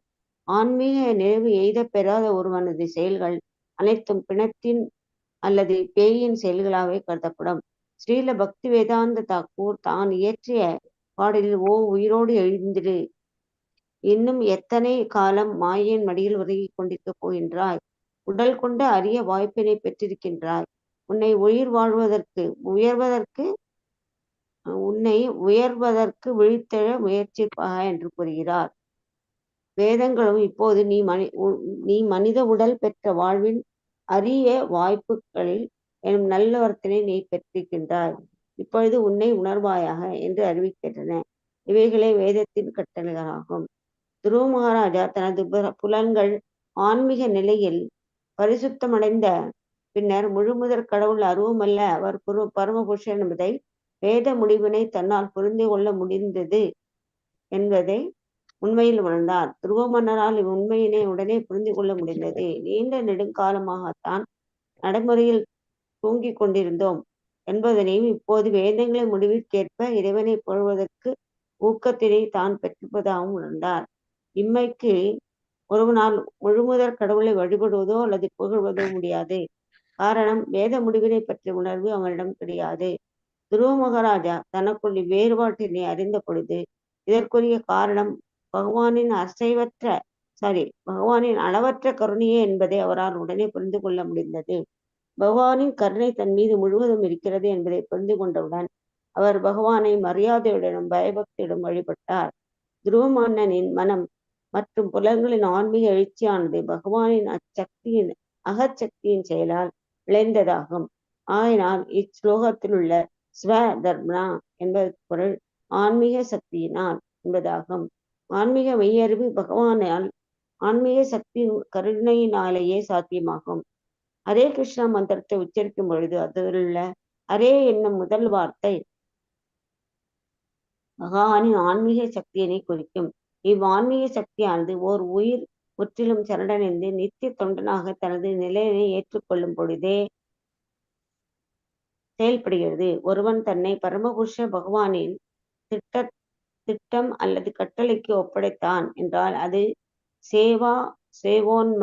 சேவோன்மக என்று அழைக்கப்படும். அச்சமயம் ஆன்மீக சக்தி படிப்படியாக பகவானை அவனுக்கு வெளிப்படுத்தும். ஆன்மீக சக்தியினால் வெளிப்படுத்தப்படாத பொழுது பகவானால் புகழ்வதற்குரிய பிரார்த்தனைகளை ஒரு நாள் அர்ப்பணிக்க முடியாது. இம்மை மனிதர்களின் தத்துவார்த்த யுகம் மற்றும் கவிதை உணர்ச்சி என்பது உலகில் சக்தியின் செயல் மற்றும் எதிர் செயலாக என்று வரை கருதப்படுகிறது. ஒருவன் உண்மையில் ஆன்மீக சக்தியினால் தூண்டப்படும் பொழுது அவனது அனைத்து புலன்களும் தூய்மையடைந்து அவன் பகவானின் பக்தி தொண்டில் மட்டுமே ஈடுபடுகிறான். அச்சமயம் அவனது கரங்களும் கால்களும் செவிகளும் நோக்கமும் மனமும் குறியும் அனைத்து பாகங்களுமே பகவானின் தொண்டில் ஈடுபடுகின்றன. இவ்வாறு மெய்யறிவு பெற்ற பக்தனிடம் உலகியல் செயல்களோ அல்லது அவற்றில் ஈடுபடும் விருப்பமோ நிலைத்து இருக்காது. இவ்வாறு ஈடுபடுத்துவதையே பக்தி அல்லது பக்தி தொண்டு என்கிறோம். ஆரம்பத்தில் புலன்கள் ஆன்மீக குரு மற்றும் சாஸ்திரங்களின் கட்டளைக்கேற்ப ஈடுபடுகின்றன. உணர்தலுக்கு பின்னர் அதே புலன்கள் தூய்மையடையும் பொழுது ஈடுபாடு தொடர்கிறது. இதில் வேறுபாடு என்றவென்றால் புலன்களால் ஆரம்பத்திலே இயந்திரத்தனமாக ஈடுபடுகின்றன. உணர்வு பெற்ற பிறகு அவ ஆன்மீக உணர்வில் ஈடுபடுகின்றன. Hare Krishna Mataji. Correct, very nice explanation இதுல கொடுத்திருக்கிறது. நம்ம எல்லாம் வெறுமனே பௌதிகம், அதாவது பக்தி இருந்திருக்கு, நமக்கு இல்லைன்னு நான் சொல்லல. ஆனா அந்த பக்தியை பக்குவமா நம்ம செய்யறதற்கு இந்த மார்க்கம் என்பது நமக்கு வழி நடத்தக்கூடிய குருனுடைய அனுகிரகம் நமக்கு கண்டிப்பா தேவை இல்லையா? சோ அப்படி இருக்கும் பட்சத்துல அந்த மாதிரி ஒரு சூழ்நிலைக்கு நாம எக்ஸ்போஸ் ஆகாம இருந்தோம்னா கண்டிப்பா புலன்கள் ஆரம்பத்துல எந்திரமாகத்தான் செயல்படும். மிஷின் மாதிரிதான் இருக்கும் நம்ம மனசு இல்லையா? கல்லு மாதிரி ஒரு மனசு, இப்படி கருணையற்ற ஒரு நிலை, இதெல்லாமே பாத்தீங்கன்னாக்கா பக்குவமற்ற நிலையில தான் இருக்கும். கருணை நம்ம யாருக்கு கொடுப்போம், யாருக்கு கொடுக்க மாட்டோம்ன்றது நம்முடைய, அதாவது மனசுக்கு எப்படி வருதோ அப்படி செய்யும். ஒருத்தருக்கு நம்ம எல்லாத்தையுமே அள்ளி வீசி விட முடியும், ஒருத்தருக்கு எதுவுமே கொடுக்காம கட் பண்ணி கூட போட்டுருவாங்க. சோ இதெல்லாம் எதனாலன்னா புலன்கள் எந்திரமயமாக செயல்படுவதாலதான். ஆனால் ஒருத்தர் ஆன்மீகத்தின் தரப்புல அவர்களால நிலை பெற்று விட்டால் அவங்க அந்த இடத்துல பேத பாவத்தை பார்க்க மாட்டாங்க. சோ யாருக்கு என்ன தேவையோ அவங்களால முடிஞ்ச அவங்க உதவி அவங்க கண்டிப்பா பண்ணுவாங்க. பண்ணுவோமா பண்ண மாட்டோமா? அதுதான் உண்மையான உணர்வு. உணர்வு இருக்கு, ஆனா அந்த உணர்வை புரிந்து கொள்ளக்கூடிய பக்குவம் வரும்பொழுதுதான் உணர்வு பெற்ற அப்படிங்கிற அந்த வார்த்தைக்கு பேர் அதுதான். சோ ரியலைசேஷன், உணர்தல் இல்லையா? அப்படின்னா தான் யார் என்பதை உணர்ந்த பிறகு அப்படிப்பட்ட ஒரு ஜீவன் அவை ஆன்மீக உணர்வில் இருந்து ஈடுபடுத்துகிறான். அவனுடைய செயல்கள் எல்லாமே பக்குவமா செயல்படணும் அப்படிங்கறது தவறு இழைக்க கூடாது. இப்படி எல்லாம் அவனுடைய செயல்பாடுகள் அமைய பெறும். இதை நாம கண்டிப்பா தெரிஞ்சுக்கணும்.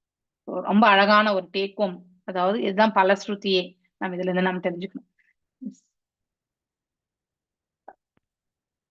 ஜெயஸ்ரீகண்ணன் மாதாஜி வாசிக்கிறீங்களா? ஓகே. ஏனஸ்த்வம் பகவன் கிதம் ஆத்மசக்தயா மாயாக்யரோ குணயா மகத் ஆதி அசேஷம் சுசாருஷ்டவானுவிஷ்ய புருஷஸ்தத் அசத் குணேஷி நானேவ தாருஷி விபாவசீவத் விபாசி. எஸ் வாசிங்க. ஹரே கிருஷ்ண மாதாஜி. ஹரே கிருஷ்ணா.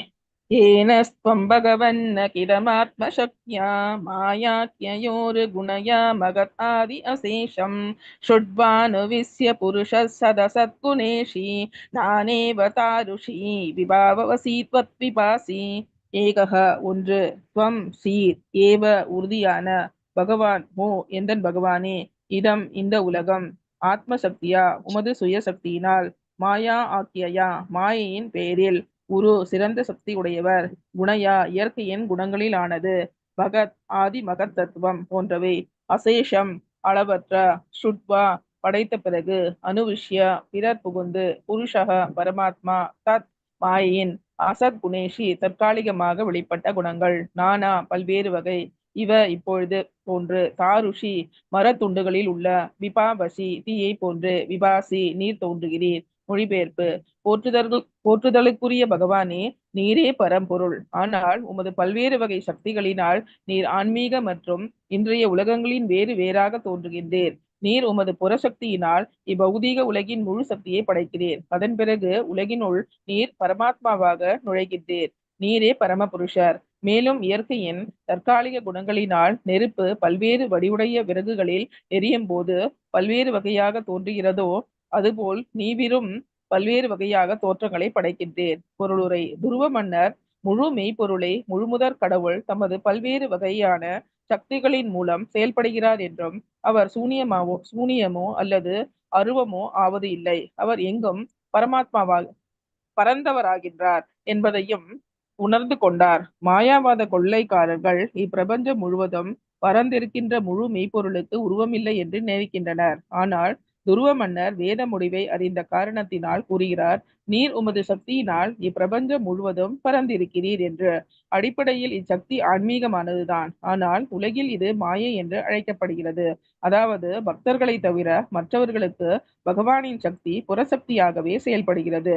துருவ மன்னர் இவ்வுண்மையினை நன்றாக அறிந்து கொண்டார். மேலும் சக்தி மற்றும் சக்தியின் பிறப்பிடம் இரண்டும் ஒன்றுதான் என்பதையும் அவரால் புரிந்து கொள்ள முடிந்தது. சக்தியின் பிறப்பிடத்திலிருந்து சக்தியினை ஒரு காலம் பிரிக்க முடியாது. முழுமுதற் கடவுளின் அடையாளமான இறைவனது வடிவம் இங்கே ஒத்துக்கொள்ளப்பட்டிருக்கிறது. அவரது உண்மையான ஆன்மீக சக்தியானது உலகியல் சக்தியினை தூண்டுகிறது. அதனால் செத்த உடலானது உயிர் சக்தி உடையதாக தோன்றுகிறது. சூன்யவாத கொள்ளைக்காரர்கள் சில குறிப்பிட்ட பௌதீக நிலைகளின் கீழ் உடலின் உயிரின் அடையாளங்கள் தோன்றுகின்றன என்று நினைக்கின்றனர். ஆனால் உண்மை என்னவென்றால் பரு உடல் தன் விருப்பம் போல் செயல்பட முடியாது என்பதே. ஓர் இயந்திரத்திற்கு கூட தனிப்பட்ட சக்தி தேவைப்படுகிறது. மின்சாரம், நீராவி போன்றவை பல்வேறு விறகுகளின் உருவத்திற்கும் அமைப்பிற்கும் ஏற்றாற் போன்று அவைகளில் எரிகின்ற தீயும் பல்வேறு வகையாக காணப்படுவது போல் பௌதீக சக்தியானது பல்வேறு வகையான உடல்களில் செயல்படுகிறது என்று இஸ்லோகத்தில் கூறப்படுகிறது. ஆனால் பக்தர்கள் விஷயத்தில் அதே சக்தி ஆன்மீக சக்தியாக உருமாற்றவும் பெறுகிறது. இது சாத்தியமாவதற்கு காரணம் ஆதியில் அச்சக்தி ஆன்மீகமே, பௌதீகம் அன்று. இத விஷ்ணு சக்தி பரா புரோக்தரி என்று சொல்லப்படுகிறது.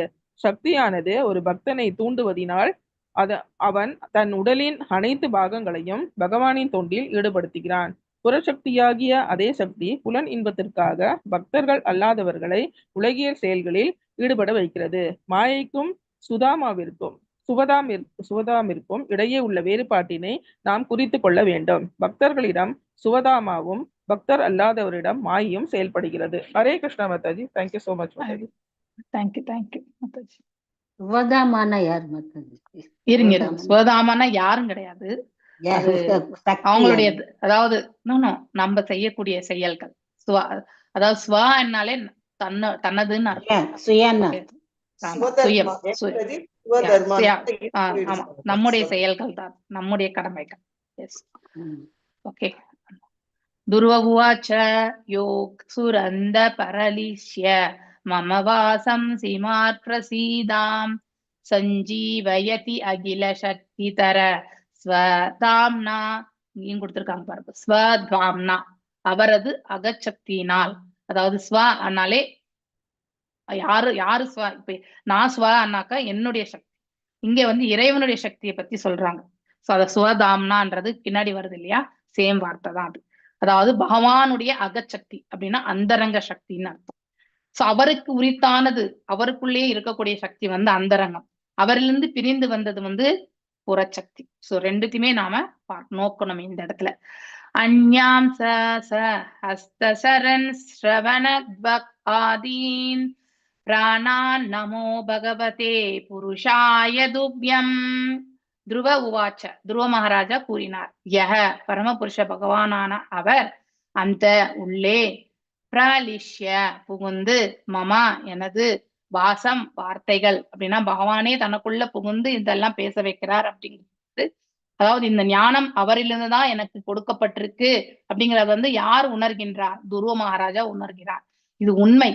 நாம் எல்லாம் கூட பகவானை பற்றி வாசிக்கிறோம் கேட்கிறோம்னா அதுக்கெல்லாம் உள்ளுக்குள்ள இருந்து பகவானுடைய அதாவது அனுகிரகம் இருக்கிறதுனாலதான் இதெல்லாம் நம்ம செய்யறோம்.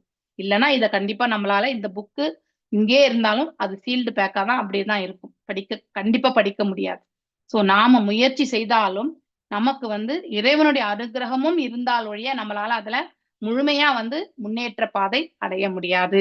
அதற்கு மூல காரணம் என்னன்னா நாம பகவானிடத்தில் கொண்ட நம்பிக்கை திடமானதாக இல்லையா? அவரிடத்தில் நாம நம்மளை சமர்ப்பித்த அந்த மனசு வந்து திடமானதாக இருந்தால் பகவானுடைய நம்மளையே நம்பி வந்திருக்காங்க அப்படிங்கறத வந்து அவருடைய கருணை மூலமா நமக்கு கண்டிப்பா அருள் பாலிப்பார். ஆனா நாம நம்பாம இருந்தோம்னா கண்டிப்பா அருள் என்பது நாம முயற்சி நம்முடைய நம்பிக்கை இதை கொண்டுதான் வந்து பெறுவோம். இந்த ரெண்டுமே இல்லைன்னா சாதாரணமா என்ன உங்களுக்கு அருள் புரியணுமோ அதை பகவான் கொடுத்துருவார் அப்படிங்கிறதுதான் நாம் இது வரைக்குமே வந்து பிரபுபாதருடைய எழுத்துக்கள்ல படிச்சுட்டு வரோம் இல்லையா? சோ இது எல்லாருக்குமே சமம். இதுல வந்து ஒருத்தருக்கு அனுகிரகம் நிறைய ஒருத்தருக்கு கம்மின்னுலாம் கிடையாது. அப்ப நாம எந்த இடத்துல நாம மிஸ் பண்ணிட்டு இருக்கோன்றத வந்து நாம புரிஞ்சுக்க முயற்சி பண்ணணும். சோ அடுத்தவங்களுடைய ஆன்மீக வளர்ச்சி மேன்மையா போயின்னு இருக்கு, நாம ஒண்ணுமே இல்லாம இன்னும் கீழவே உட்கார்ந்துருக்கோமே அப்படின்னு நினைக்க கூடவே கூடாது. அது மிக தவறான ஒன்று. அந்த கம்பேரிசனே ஆன்மீகத்துல வரவே கூடாது. அவரவர்களுடைய முயற்சி அவரவர்களுடைய நம்பிக்கை இதெல்லாம் கொண்டுதான் அவர்களுக்கான பாதை என்பது இறைவன் வந்து அருள் பாலிப்பார். ஒருத்தருக்கு என்ன அருள் பாலிக்கிறாரோ அதே வந்து இன்னொருத்தருக்கும் வந்து அதே அளவுதான் கொடுப்பாருன்றதுலாம் கேரண்டி கிடையாது இல்லையா?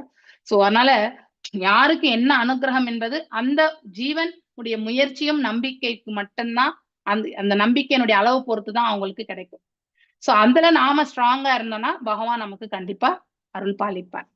சோ அதுக்கு நம்மளுடைய முயற்சி அதை தெரிஞ்சுக்க நாம முயற்சி எடுத்து நாம அதுல வந்து பிரயத்தனிக்கிறோம். ரொம்ப ரொம்ப முக்கியம் அதுதான்.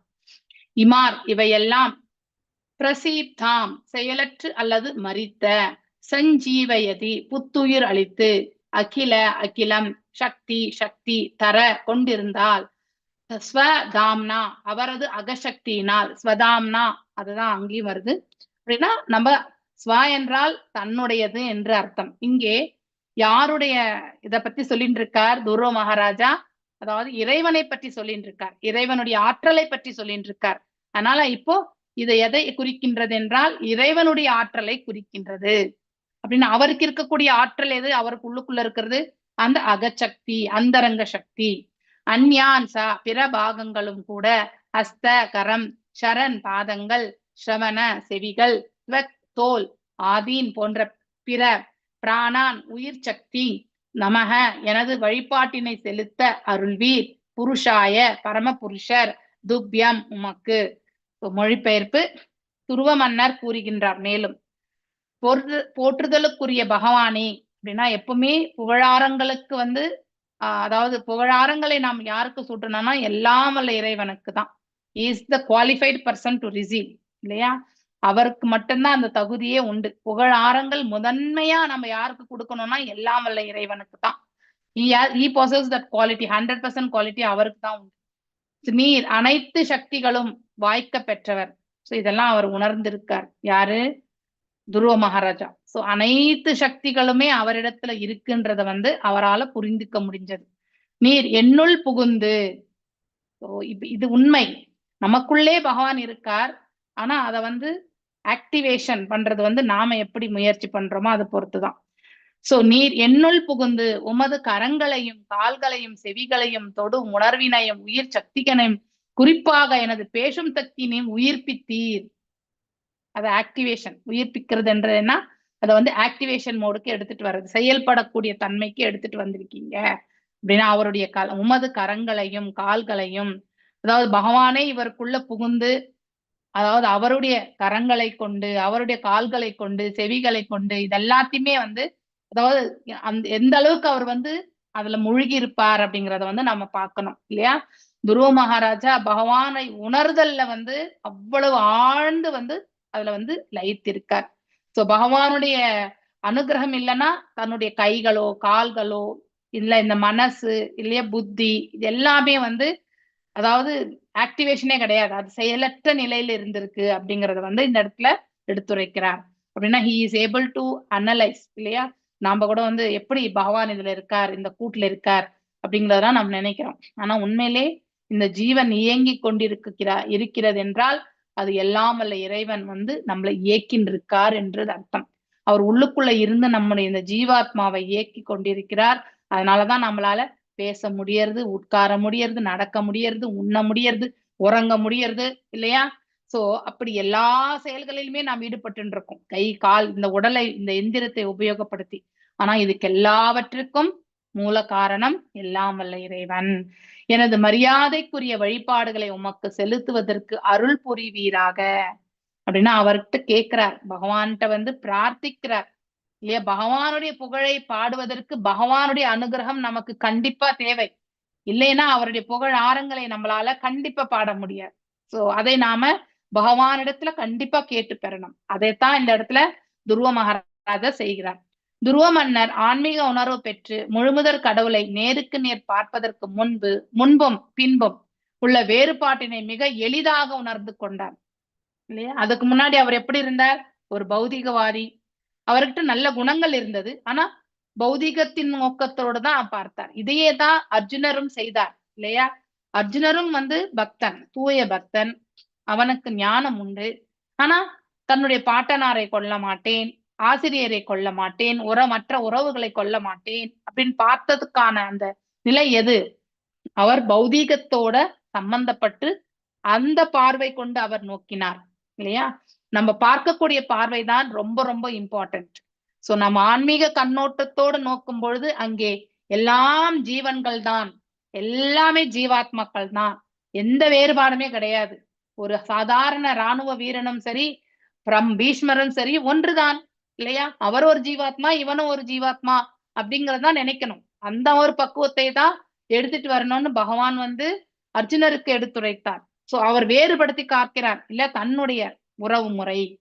அங்க இருக்கக்கூடிய அந்த ரணகலத்துல வந்து போர் புரிந்து கொண்டிருக்கக்கூடிய அந்த இடத்துல ராணுவ வீரர்கள் எல்லாம் இருக்காங்க இல்லையா, போர் வீரர்கள் நின்று இருக்காங்க. அந்த ஜீவன் அவங்களும் வந்து ஜீவாத்மாக்கள் தான் இல்லையா. அந்த உயிரும் உயிர் தான் இல்லையா. வி ஷுட் நாட் டிஸ்கிரிமினேட், எல்லாமே ஜீவாத்மாக்கள் தான். உடல் ஏற்றிருக்கக்கூடிய கதாபாத்திரமும் அந்த உடல் தான் வேறு, அவ்வளவுதான்.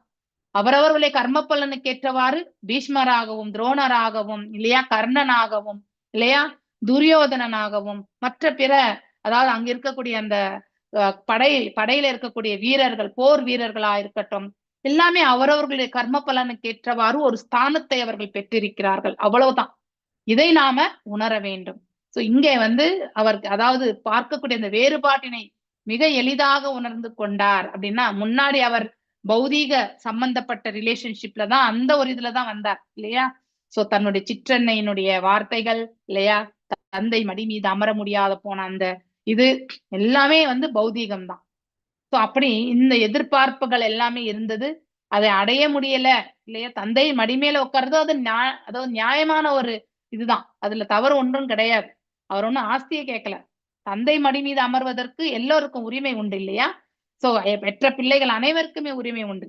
ஆனா அது வந்து அங்கே பௌதீகமாகத்தான் நோக்க வேண்டும். இந்த ஜென்மத்துல துருவனுக்கு தந்தையாக உத்தானபாதன் இல்லையா, அவர் இன்னொரு ஜென்மத்துல அவர் யாருக்கு தந்தையாக இருந்தாரோ என்பது தெரியாது.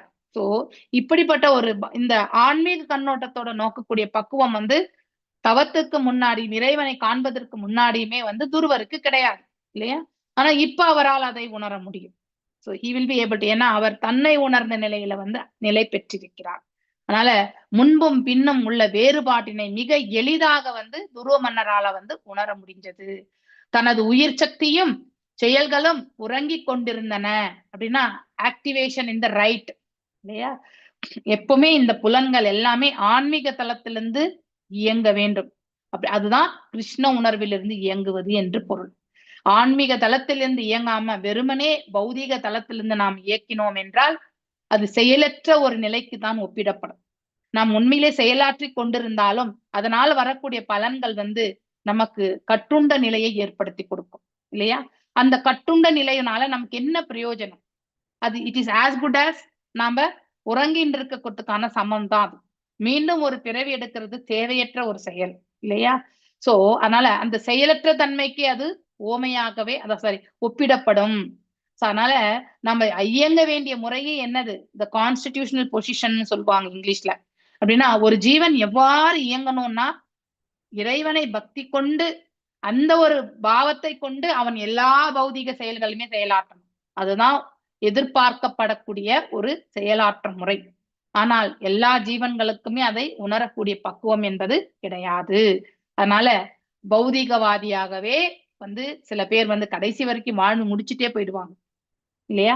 சில பேருக்கு பாதிதான் அதனால முடிக்க முடியும். சில பேர் முழுசா உணரக்கூடிய பக்குவம். இதுக்கு வயசே வரம்பு கிடையாது. ஒருத்தருக்கு 70 வயசுல கூட ஞானம் வரலாம், ஒருத்தருக்கு 7 வயசுலயே வரலாம். இது அவரவர்களுடைய உணர்தலை பொறுத்து, முயற்சியை பொறுத்து இல்லையா? இது எல்லாமே அவங்கவுங்களுடைய டெடிகேஷன். சோ அதனால நாம எந்த அளவுக்கு நம்மளை சமர்ப்பிச்சிருக்கிறோமோ அதற்கேற்றவாறு நம்ம அடைய பெறுகின்றோம். எது வரைக்கும் நாம பௌதிகவாதியா இருக்கிறோமோ அது வரைக்குமே ஆஸ் குட் ஆஸ் நாம ஆன்மீகத்துல உறங்கி கொண்டுதான் இருக்கிறோம். பௌதிகத்துல மட்டும்தான் நம்ம விழிப்புணர்வோடு செயல்பட்டு இருக்கோம் இல்லையா? சோ ஆன்மீக நிலைக்கு வராதவனின் உடல் உறுப்புகள், மனம் மற்றும் அவன் உடல் உள்ள பிற செயல்கள் அனைத்தும் உறங்கி கொண்டிருக்கின்ற என்று அறிதல் வேண்டும். அப்படின்னா spiritually is in the sleep. ஸ்பிரிச்சுவல்ல அவன் இன்னும் ஆக்டிவேஷன் ஆகல இல்லையா? அதாவது எழுந்திரு எழுந்திரு இல்லையா? சோ அப்படிங்கிற சாங்ஸ்ல நிறைய, அதாவது சின்ன சின்ன ஒரு கவிதை பாடக்கூடியவர்கள் கூட எழுதியிருக்கக்கூடிய ஒன்று, பக்தனாக இருக்கக்கூடியவர்கள் கூட எழுந்திருக்கக்கூடிய ஒன்றுதான். உயிரே எழுந்திடு இல்லையா? பக்தி வேதாந்த தாகூர், அதாவது ஸ்ரீல பக்தி வேதாந்த தாகூர். இதுதான் ஜீவஜாகோ. ஆமா, ஜீவஜாகோ ஜீவஜாகோ இல்லையா? அதாவது அந்த பாடல்ல அப்படிதான் இருக்கும். நம்ம அந்த பாடலை ஒரு முறை எழுந்துரு, உறக்கத்திலிருந்து எழுந்துரு. ஆமா, ஜீவஜாகோ சாங் அதுதான்.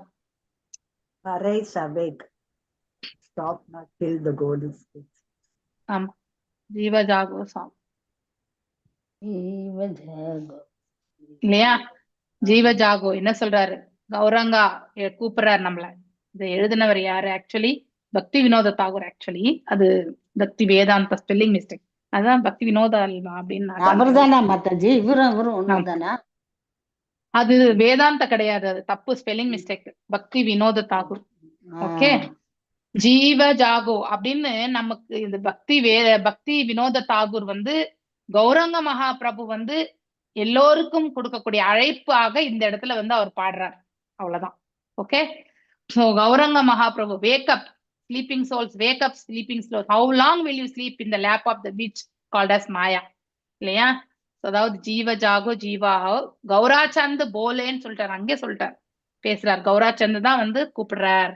சோ அதனால கோட்டா நீத்ரே ஜாவோ மாயா பிசாச்சீர கோலை, பிசாச்சி அதாவது இந்த மாயை எனக்கூடிய இந்த பிசாசனுடைய வலையில நீங்க இன்னும் எத்தனை நாள் தூங்கிட்டு இருப்பீங்க? எழுந்துரு ஆத்மாவே, விழித்தெழு விழித்தெழு அப்படிங்கறத கொடுக்கக்கூடிய ஒன்றுதான் இது இல்லையா? அதெல்லாம் பக்தி ஷீலா பக்தி வினோத தாகூர் இது. ஓகே, தான் ஏற்றிய பாடலில் ஓ உயிரே எழுந்திடு, இன்னும் எத்தனை காலம் மாயன் மடியில் உறங்கி கொண்டிருப்பாய் இல்லையா? இன்னும் எவ்வளவு நாள் தான் நீ தூங்கிட்டு இருக்க போற அப்படின்ற ஒரு கொஸ்டின்.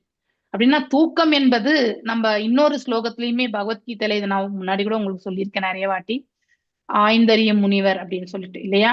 அதாவது ஆன்மீக தளத்தில் விழித்திருப்பவர்கள், ஆன்மீகத்தில் அவங்களுக்கு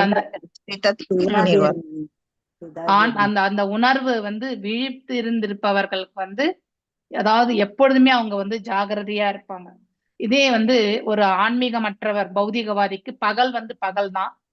ஏன்னா அவர் எல்லாத்தையுமே பிரத்யட்சமா பார்ப்பாரு, அதுதான் உண்மை என்று நம்பக்கூடிய ஒரு பக்குவம். சோ இப்ப என்னால இதை பார்க்க முடியறது, இது உண்மைன்னு நினைப்பார். இருள் வந்த பிறகு அவரால் பார்க்க முடியல, அதனால அது இல்லை என்றே அவர் நினைச்சிருவார். இந்த ஒரு திருஷ்டி, இந்த விஷன் தான் அவனுக்கு இருக்கும். யாருக்கு? பௌதிகவாதிக்கு. ஆனா ஆன்மீகவாதிக்கு அப்படி கிடையாது. அவனுக்கு வந்து அந்த உணர்வு, விழிப்புணர்வு என்பது, ஆன்மீக விழிப்புணர்வு என்பது ஏற்படும். அதே பௌதிக இந்த பகல் பொழுதிலேயே வந்து அவன் வந்து பௌதிக செயல்கள்ல வந்து பௌதிக கண்ணோட்டத்தை அவன் வந்து அடைச்சிட்டு இருப்பான். அத வந்து விழித்திருக்கக்கூடிய, அதாவது பௌதிகவாதிக்கு விழிப்பா இருக்கக்கூடிய நேரம் இவருக்கு உறங்கும் நேரம் ஆகிவிடும். அப்படின்னா பௌதீக செயல்களை எல்லாமே அவர் வந்து பௌதிக கண்ணோட்டத்தோட அவர் என்றைக்கும் நோக்க மாட்டார். சோ அப்ப நோக்காம இருக்கக்கூடிய அந்த தன்மை வந்து உறங்குதலுக்கு சமம். ஓகே, நோக்கினால் மட்டும்தான் விழிப்பு. சோ பௌதிகவாதி பௌதிக கண்ணோட்டத்தோடய பார்த்து அந்த பௌதிக பொருள் இயங்கி கொண்டிருக்கின்றது என்றதை அவனால பார்க்க முடியும். அதே ஆன்மீகவாதி அதனுடைய பௌதிக கண்ணோட்டத்தை விடுத்து அதற்கு அது இயங்குறதுக்கான மூல காரணம் எது என்பதை அதை வந்து விழிப்புணர்வோட அவர் எடுத்துட்டு வருவார். இதை நாம கண்டிப்பா தெரிஞ்சுக்கணும். சோ எது வரைக்கும் நாம பௌதிகவாதியா இருக்கோமோ அது வரைக்கும் நாம நிதிரையில் தான் வந்து இருக்கோம்னு அர்த்தம். இவந்தோ நாம் எல்லா செயல்களிலுமே ஈடுபட்டு கொண்டிருந்தாலும் நம்முடைய உணர்வு, நம்முடைய அத ஒரு செயலை நோக்கக்கூடிய பார்வை அனைத்துமே பௌதிகமாகத்தான் இருக்கும். எப்ப நாம பௌதிகவாதியாக இருந்து பௌதிக கண்ணோட்டத்தோடையே நாம் நோக்கி கொண்டிருக்கிறோமோ ஆன்மீகத்தில் நாம உறங்கிக் கொண்டிருக்கின்றோம் என்ற அர்த்தம். உண்மையான உணர்வு அவருக்கு விழித்தெழவில்லை. அவர் எல்லாமே வந்து இந்த பௌதீகத்துல மட்டும்தான் இயங்கின்னு இருக்கார் அப்படிங்கறத வந்து மட்டும் நம்மளால புரிஞ்சுக்க முடியும். ஓகே, சோ அதுதான் இந்த இடத்துல ரொம்ப அழகா இந்த வியாக்கியானத்துல கொடுக்கப்பட்டிருக்கு. அதாவது ஆன்மீக. ஹரே கிருஷ்ணா மாதாஜி.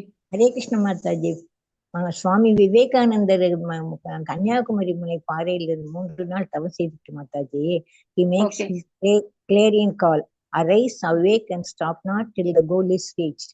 எழுமின் விழிமின் இலக்கை தொடும் வரை ஓயாது உழைமின் அப்படின்னு சொல்றாரு மாதாஜி. ஹரே கிருஷ்ண மாதாஜி. ஆமா ஆமா, அது நாம வந்து அதாவது எழுந்திரு அப்படின்னா ஆன்மீக தளத்துல நாம கண்டிப்பா எழுந்துக்கணும். ஓகே, சோ நாம நம்ம தூங்குறோம், அதாவது இரவானா உறங்குகின்றோம் இல்லையா, பகலானா விழிச்சிருக்கோம். இது வந்து பௌதீக கண்ணோட்டத்துல. ஆன்மீக கண்ணோட்டத்துல நித்தியமா உறங்கின்னு இருக்கோம் நம்ம. யாருக்குன்னா பௌதீகவாதிக்கு மட்டும்தான். அவருக்கு எந்த புலன்களுமே பக்குவம் இருக்காது இல்லையா. ஏன் ஸ்ட்ரெஸ் எல்லாம் வருதுன்னா அவர் ஆன்மீகத்தினுடைய உண்மையான நிலையை வந்து உணரவில்லை. அதனாலதான் அவருக்கு ஸ்ட்ரெஸ் மேனேஜ்மெண்ட் ஈஸியா நம்ம எந்த சைக்கியாட்ரிஸ்டையுமே போய் பார்க்க வேண்டிய அவசியம் இல்லை, எந்த சைக்காலஜிஸ்டையும் நம்ம போய் பார்க்க வேண்டிய அவசியம் கிடையாது. எப்போ நாம இந்த ஆன்மீக தளத்தில் நிலை பெறும்போது நமக்கு பக்குவத்தை நம்மளால இந்த ஆன்மீக தளம் கொடுக்கும். ஆனா பௌதிகவாதிக்கு கண்டிப்பா கொடுக்காது. அவங்களால சின்ன ஒரு ஸ்ட்ரெஸ்ஸையுமே மேனேஜ் பண்ண முடியாது. ஸோ ஏன்னா தே டோன்ட் இன்வால்வ், அவங்களுக்கு நம்பிக்கை கிடையாது, முயற்சி கிடையாது இல்லையா. அதனால அவங்க கஷ்டம் வேணா பட்டுண்டே இருப்பாங்களே ஒழிய இது செய்யணும்னா கூட அதை வந்து ஏத்துட்டு செய்ய மாட்டாங்க. ஏன்னா நம்பிக்கை கிடையாது.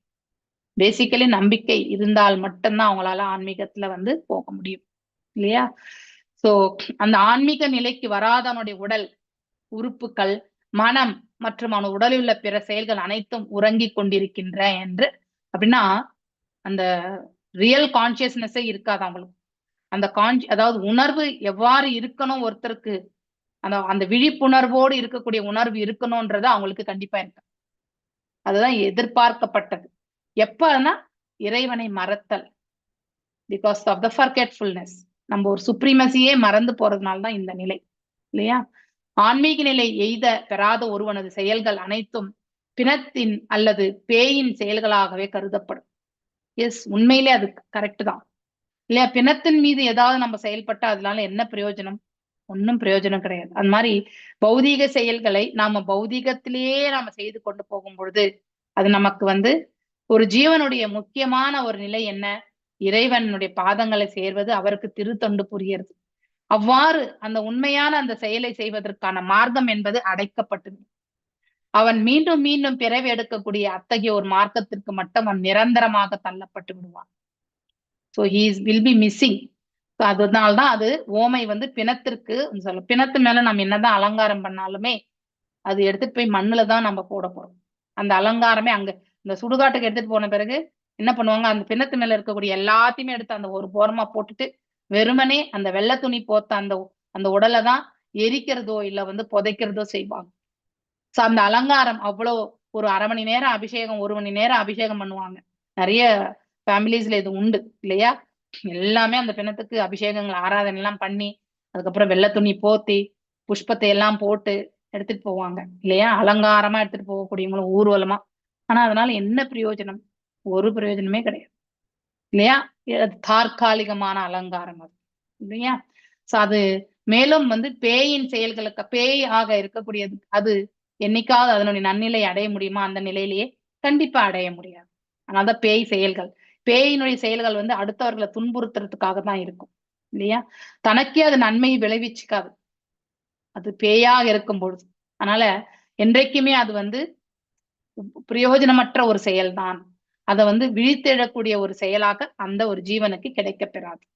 ஷீலா பக்தி வினோத டாகூரார் தான் இயற்றிய பாடலில், ஓ உயிரே எழுந்திடு, இன்னும் எத்தனை காலம் மாயையின் மடியில உறங்கிக் கொண்டிருப்பாய். இது அப்படின்னா பௌதிகத்திலேயே இன்னும் எத்தனை காலம் வந்து நீ இதுலயே செயல்பட்டு இருப்ப, பௌதிக நோக்கத்திலேயே நீ எத்தனை நாட்கள் நீ வந்து செயல்படுவாய். அதனால எழுந்துரு, ஆத்ம உணர்வை பெறு அப்படின்றது. உடல் கண்ட அரிய வாய்ப்பினை பெற்றிருக்கின்றாய், உன்னை உயர்த்துவதற்கு விழித்தெழ முயற்சிப்பாயாக. நம்முடைய முயற்சி இல்லைன்னா கண்டிப்பா முடியாது. வேதங்களும் இப்பொழுது நீ மனித உடல் பெற்ற வாழ்வின் அரிய வாய்ப்பு என்னும் நல் வரத்தினை நீ பெற்றிருக்கின்றாய். கிடைத்திருக்கிற பிறவி மனித பிறவி இல்லையா? இப்பொழுது உன்னை உணர்வாயாக என்று அறிவிக்கின்றன. நீ யார் என்பதை நீ புரிந்து கொள். இவைகளே வேதத்தினுடைய கட்டளைகளாகும். சோ வேதங்கள் நமக்கு கட்டளையாக சொல்றது இதுதான். துருவ மகாராஜா தன் புலன்கள் ஆன்மீக நிலையில் பரிசுத்தம் அடைந்த பின்னர் முழுமுதற் கடவுள் அருவமல்ல அவர் பரமபுருஷர் என்பதை வேத முடிவை தன்னால் புரிந்து கொள்ள முடிந்தது என்பதை உண்மையில் உணர்ந்தார். அதுக்காக எல்லாருக்குமே பகவான் தரிசனம் கொடுத்த பிறகுதான் நாம் உணர்வோம்னா அதற்கான முயற்சி என்ன? துருவ மகாராஜா போல நம்ம முயற்சி பண்ணா கண்டிப்பா கிடைக்கும். முயற்சியே இல்லாம எங்க கடவுள் இருக்கார் என்று கேட்கக்கூடிய கேள்வி விதண்டவாத கேள்விகள் ஆக்சுவலி இல்லையா? துருவ மன்னனால் இவ்வுண்மையினை உடனே புரிந்து கொள்ள முடிந்தது. நீண்ட நெடுங்காலமாக தான் நடைமுறையில் தூங்கிக் கொண்டிருந்தோம் என்பதை இப்பொழுது வேதங்கள் முடிவுக்கேற்ப இறைவனை புகழ்வதற்குரிய ஊக்கத்தினை தான் பெற்றிருப்பதாகவும் உணர்ந்தார். சோ தானும் இவ்வளவு நாள் விழித்திருக்கவில்லை, அக விழிப்பு என்பது இல்லாம இருந்தேன் அப்படின்னா தவத்திற்கு முன்னாடி அவருடைய விழிப்புணர்வை பற்றி இவர் சிந்திக்கிறார் இந்த இடத்துல இல்லையா? இம்மைக்குரிய அப்படின்னு இன்மை மீன்ஸ் இந்த இக உலகம். இம்மைக்குரிய ஒருவனால் அந்த பௌதீக நோக்கத்தின் இருக்கக்கூடிய ஒருத்தனால முழுமுதற் கடவுளை வழிபடுவதோ அல்லது புகழ்வதோ முடியாது. யாரெல்லாம் மெட்டீரியலிஸ்டிக் சென்சஸோட செயல்படுறாங்களோ அவங்களால இறைவனை காணவும் புகழாரங்கள் சூட்டவோ கண்டிப்பா முடியாது. காரணம், வேத முடிவினை பற்றிய உணர்வு அவரிடம் கிடையாது. வேதாந்த சூத்திரத்தினுடைய அந்த நிலைகளை வந்து புரிந்து கொள்ளக்கூடிய பக்குவம் அவர்களிடத்துல கிடையாது. துருவ மகாராஜா தனக்குள் இவ்வேறுபாட்டினை அறிந்த பொழுது இதற்குரிய காரணம் பகவானின் அளவற்ற கருணையே. ஏன்னா அவருடைய கருணையாலதான் அவருக்கு அது கிடைக்க பெற்றது இல்லையா? அதை அவரால் புரிந்து கொள்ள முடிந்தது. அவரால் உடனே புரிந்து கொள்ள முடிந்தது. பகவானின் கருணை தன் மீது முழுவதும் இருக்கிறது என்பதை புரிந்து கொண்டவுடன் அவர் பகவானை மரியாதையுடன் பயபக்தியுடன் வழிபட்டார். இது ஜஸ்ட் ஒரு ஸ்பார்க் மாதிரிதான் நமக்கெல்லாம் இல்லையா? ஒரு பொறி மாதிரிதான் ஒரு நிலை. ஃபார் எக்ஸாம்பிள் நம்ம கூட வாழ்க்கையில அன்றாடம் வந்து பௌதீக செயல்களை பார்த்திருப்போம், பௌதிக கண்ணோட்டத்தோட அதை நாம் செயல்படுத்தியிருப்போம். ஆனா அதே செயல்களை நாம பக்குவமாக வந்து தெய்வீகமான நிலை கொண்டு நாம் அதை முடிவு செய்தா அதனுடைய விளைவுகளே வந்து ஆனந்தத்தை கொடுக்கும். இந்த வேறுபாட்டை நாம் எப்பயாவது எக்ஸ்பீரியன்ஸ் ஆகும் பொழுது ஐயோ இவ்வளவு ஆண்டுகள் நாம் இதெல்லாம் நம்ம வந்து மிஸ் பண்ணிட்டோமே அப்படின்ற ஒரு ஃபீலிங் நமக்கு வரும். துருவ மகாராஜா அவ்வளவு வந்து வேஸ்ட் பண்ணல. அவர் 5 வயசு தான். நாமெல்லாம் இப்ப 50, 60, 70 வயசு இல்லையா? 40 வயசு 30 வயசு எல்லாமே நாம கடந்து வந்தாச்சு. சோ இத்தனை ஆண்டு காலம் நாம வந்து உண்மையான இந்த நிலையை வந்து உணராமல் நாம காலத்தை வீண் செய்துட்டோமே என்ற அந்த உணர்வு நமக்கு கண்டிப்பா வரும் இல்லையா? சோ எங்களை மாதிரி ஆட்களுக்கு வருது மாட்டாது. 75 வயசுக்கு மேல பகவான் இந்த கருணையை கொடுத்திருக்காருன்னு நினைக்கிறேன். பகவானுடைய எஸ் ஹரே கிருஷ்ணா. இதுவும் பகவானுடைய கருணையினால் தான் கிடைச்சது மாதாஜி. Correct correct. அதை நாம உணரணும். That is very very important.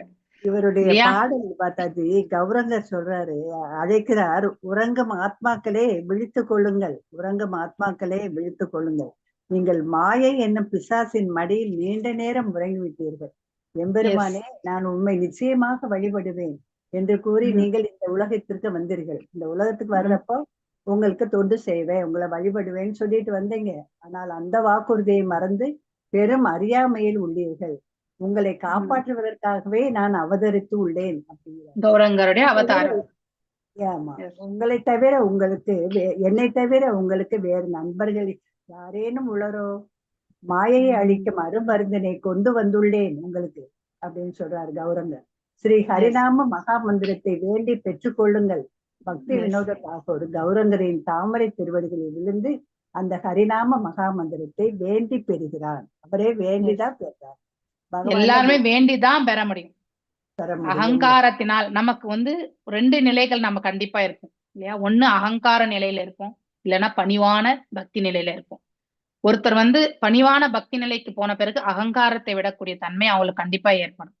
ஆனா எது வரைக்கும் அந்த பணிவான பக்தி இல்லையோ அது வரைக்குமே அவர் அகங்காரத்துலதான் செயல்பட்டு கொண்டிருப்பார்.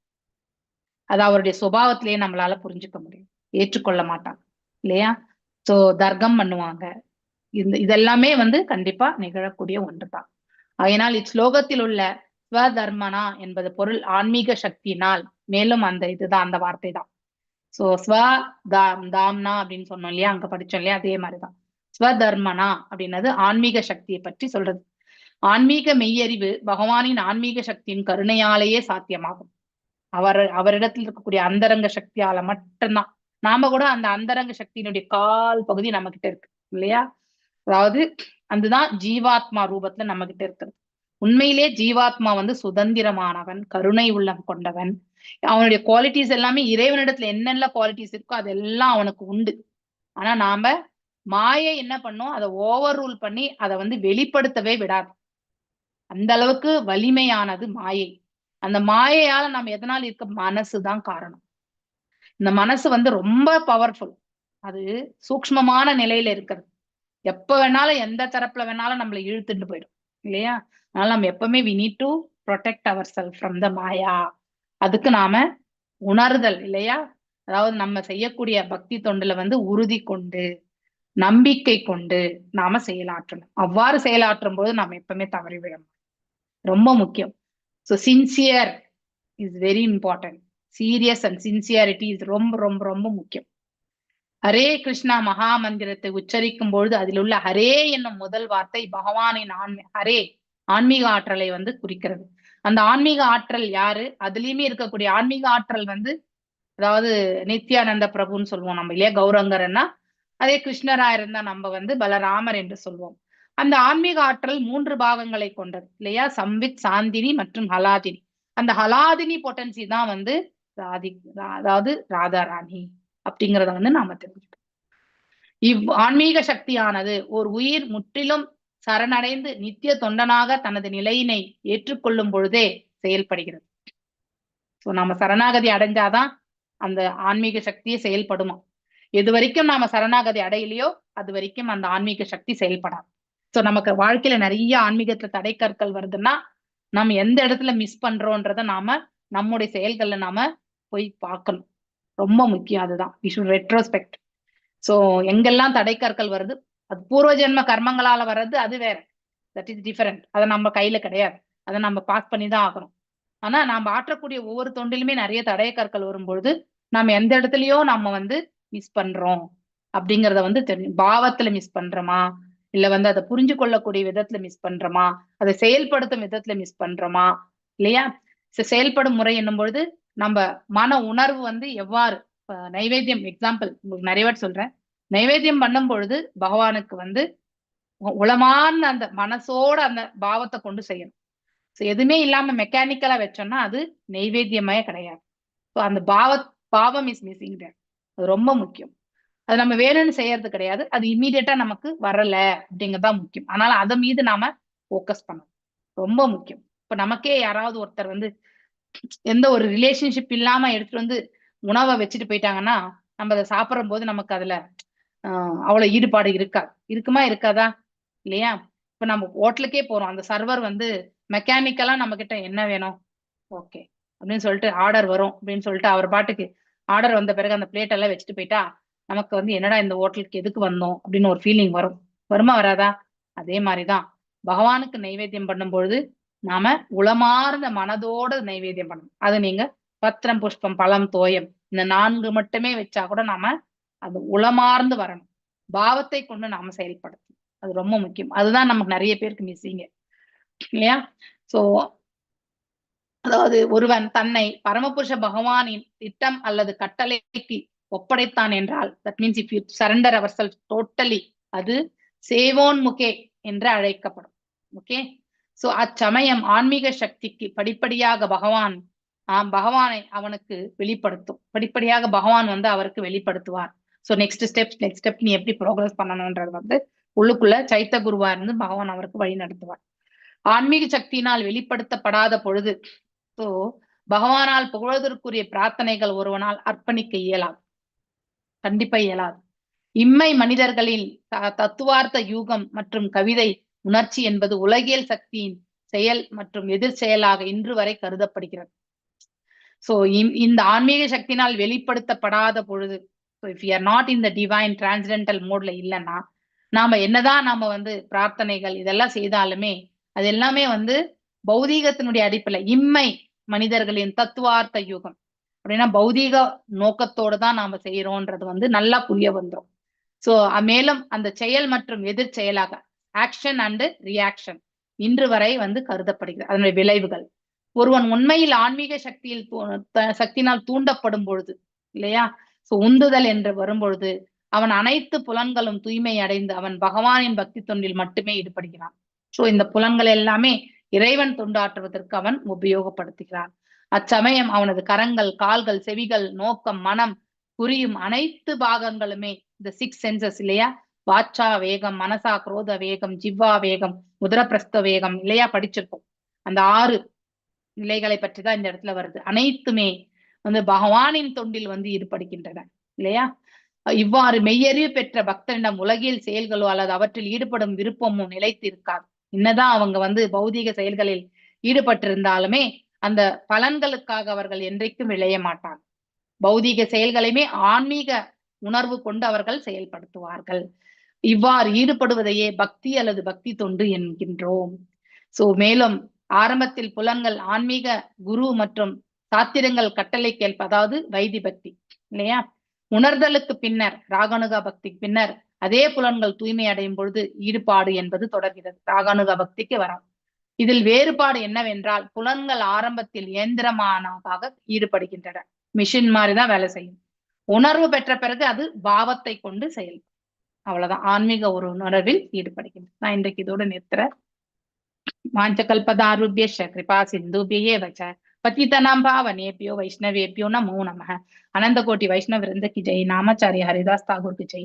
हरे कृष्णा कृष्ण कृष्ण हरे हरे, हरे राम राम राम हरे हरे. ரொம்ப கருத்துக்கள் இந்த 2 ஸ்லோகத்தில்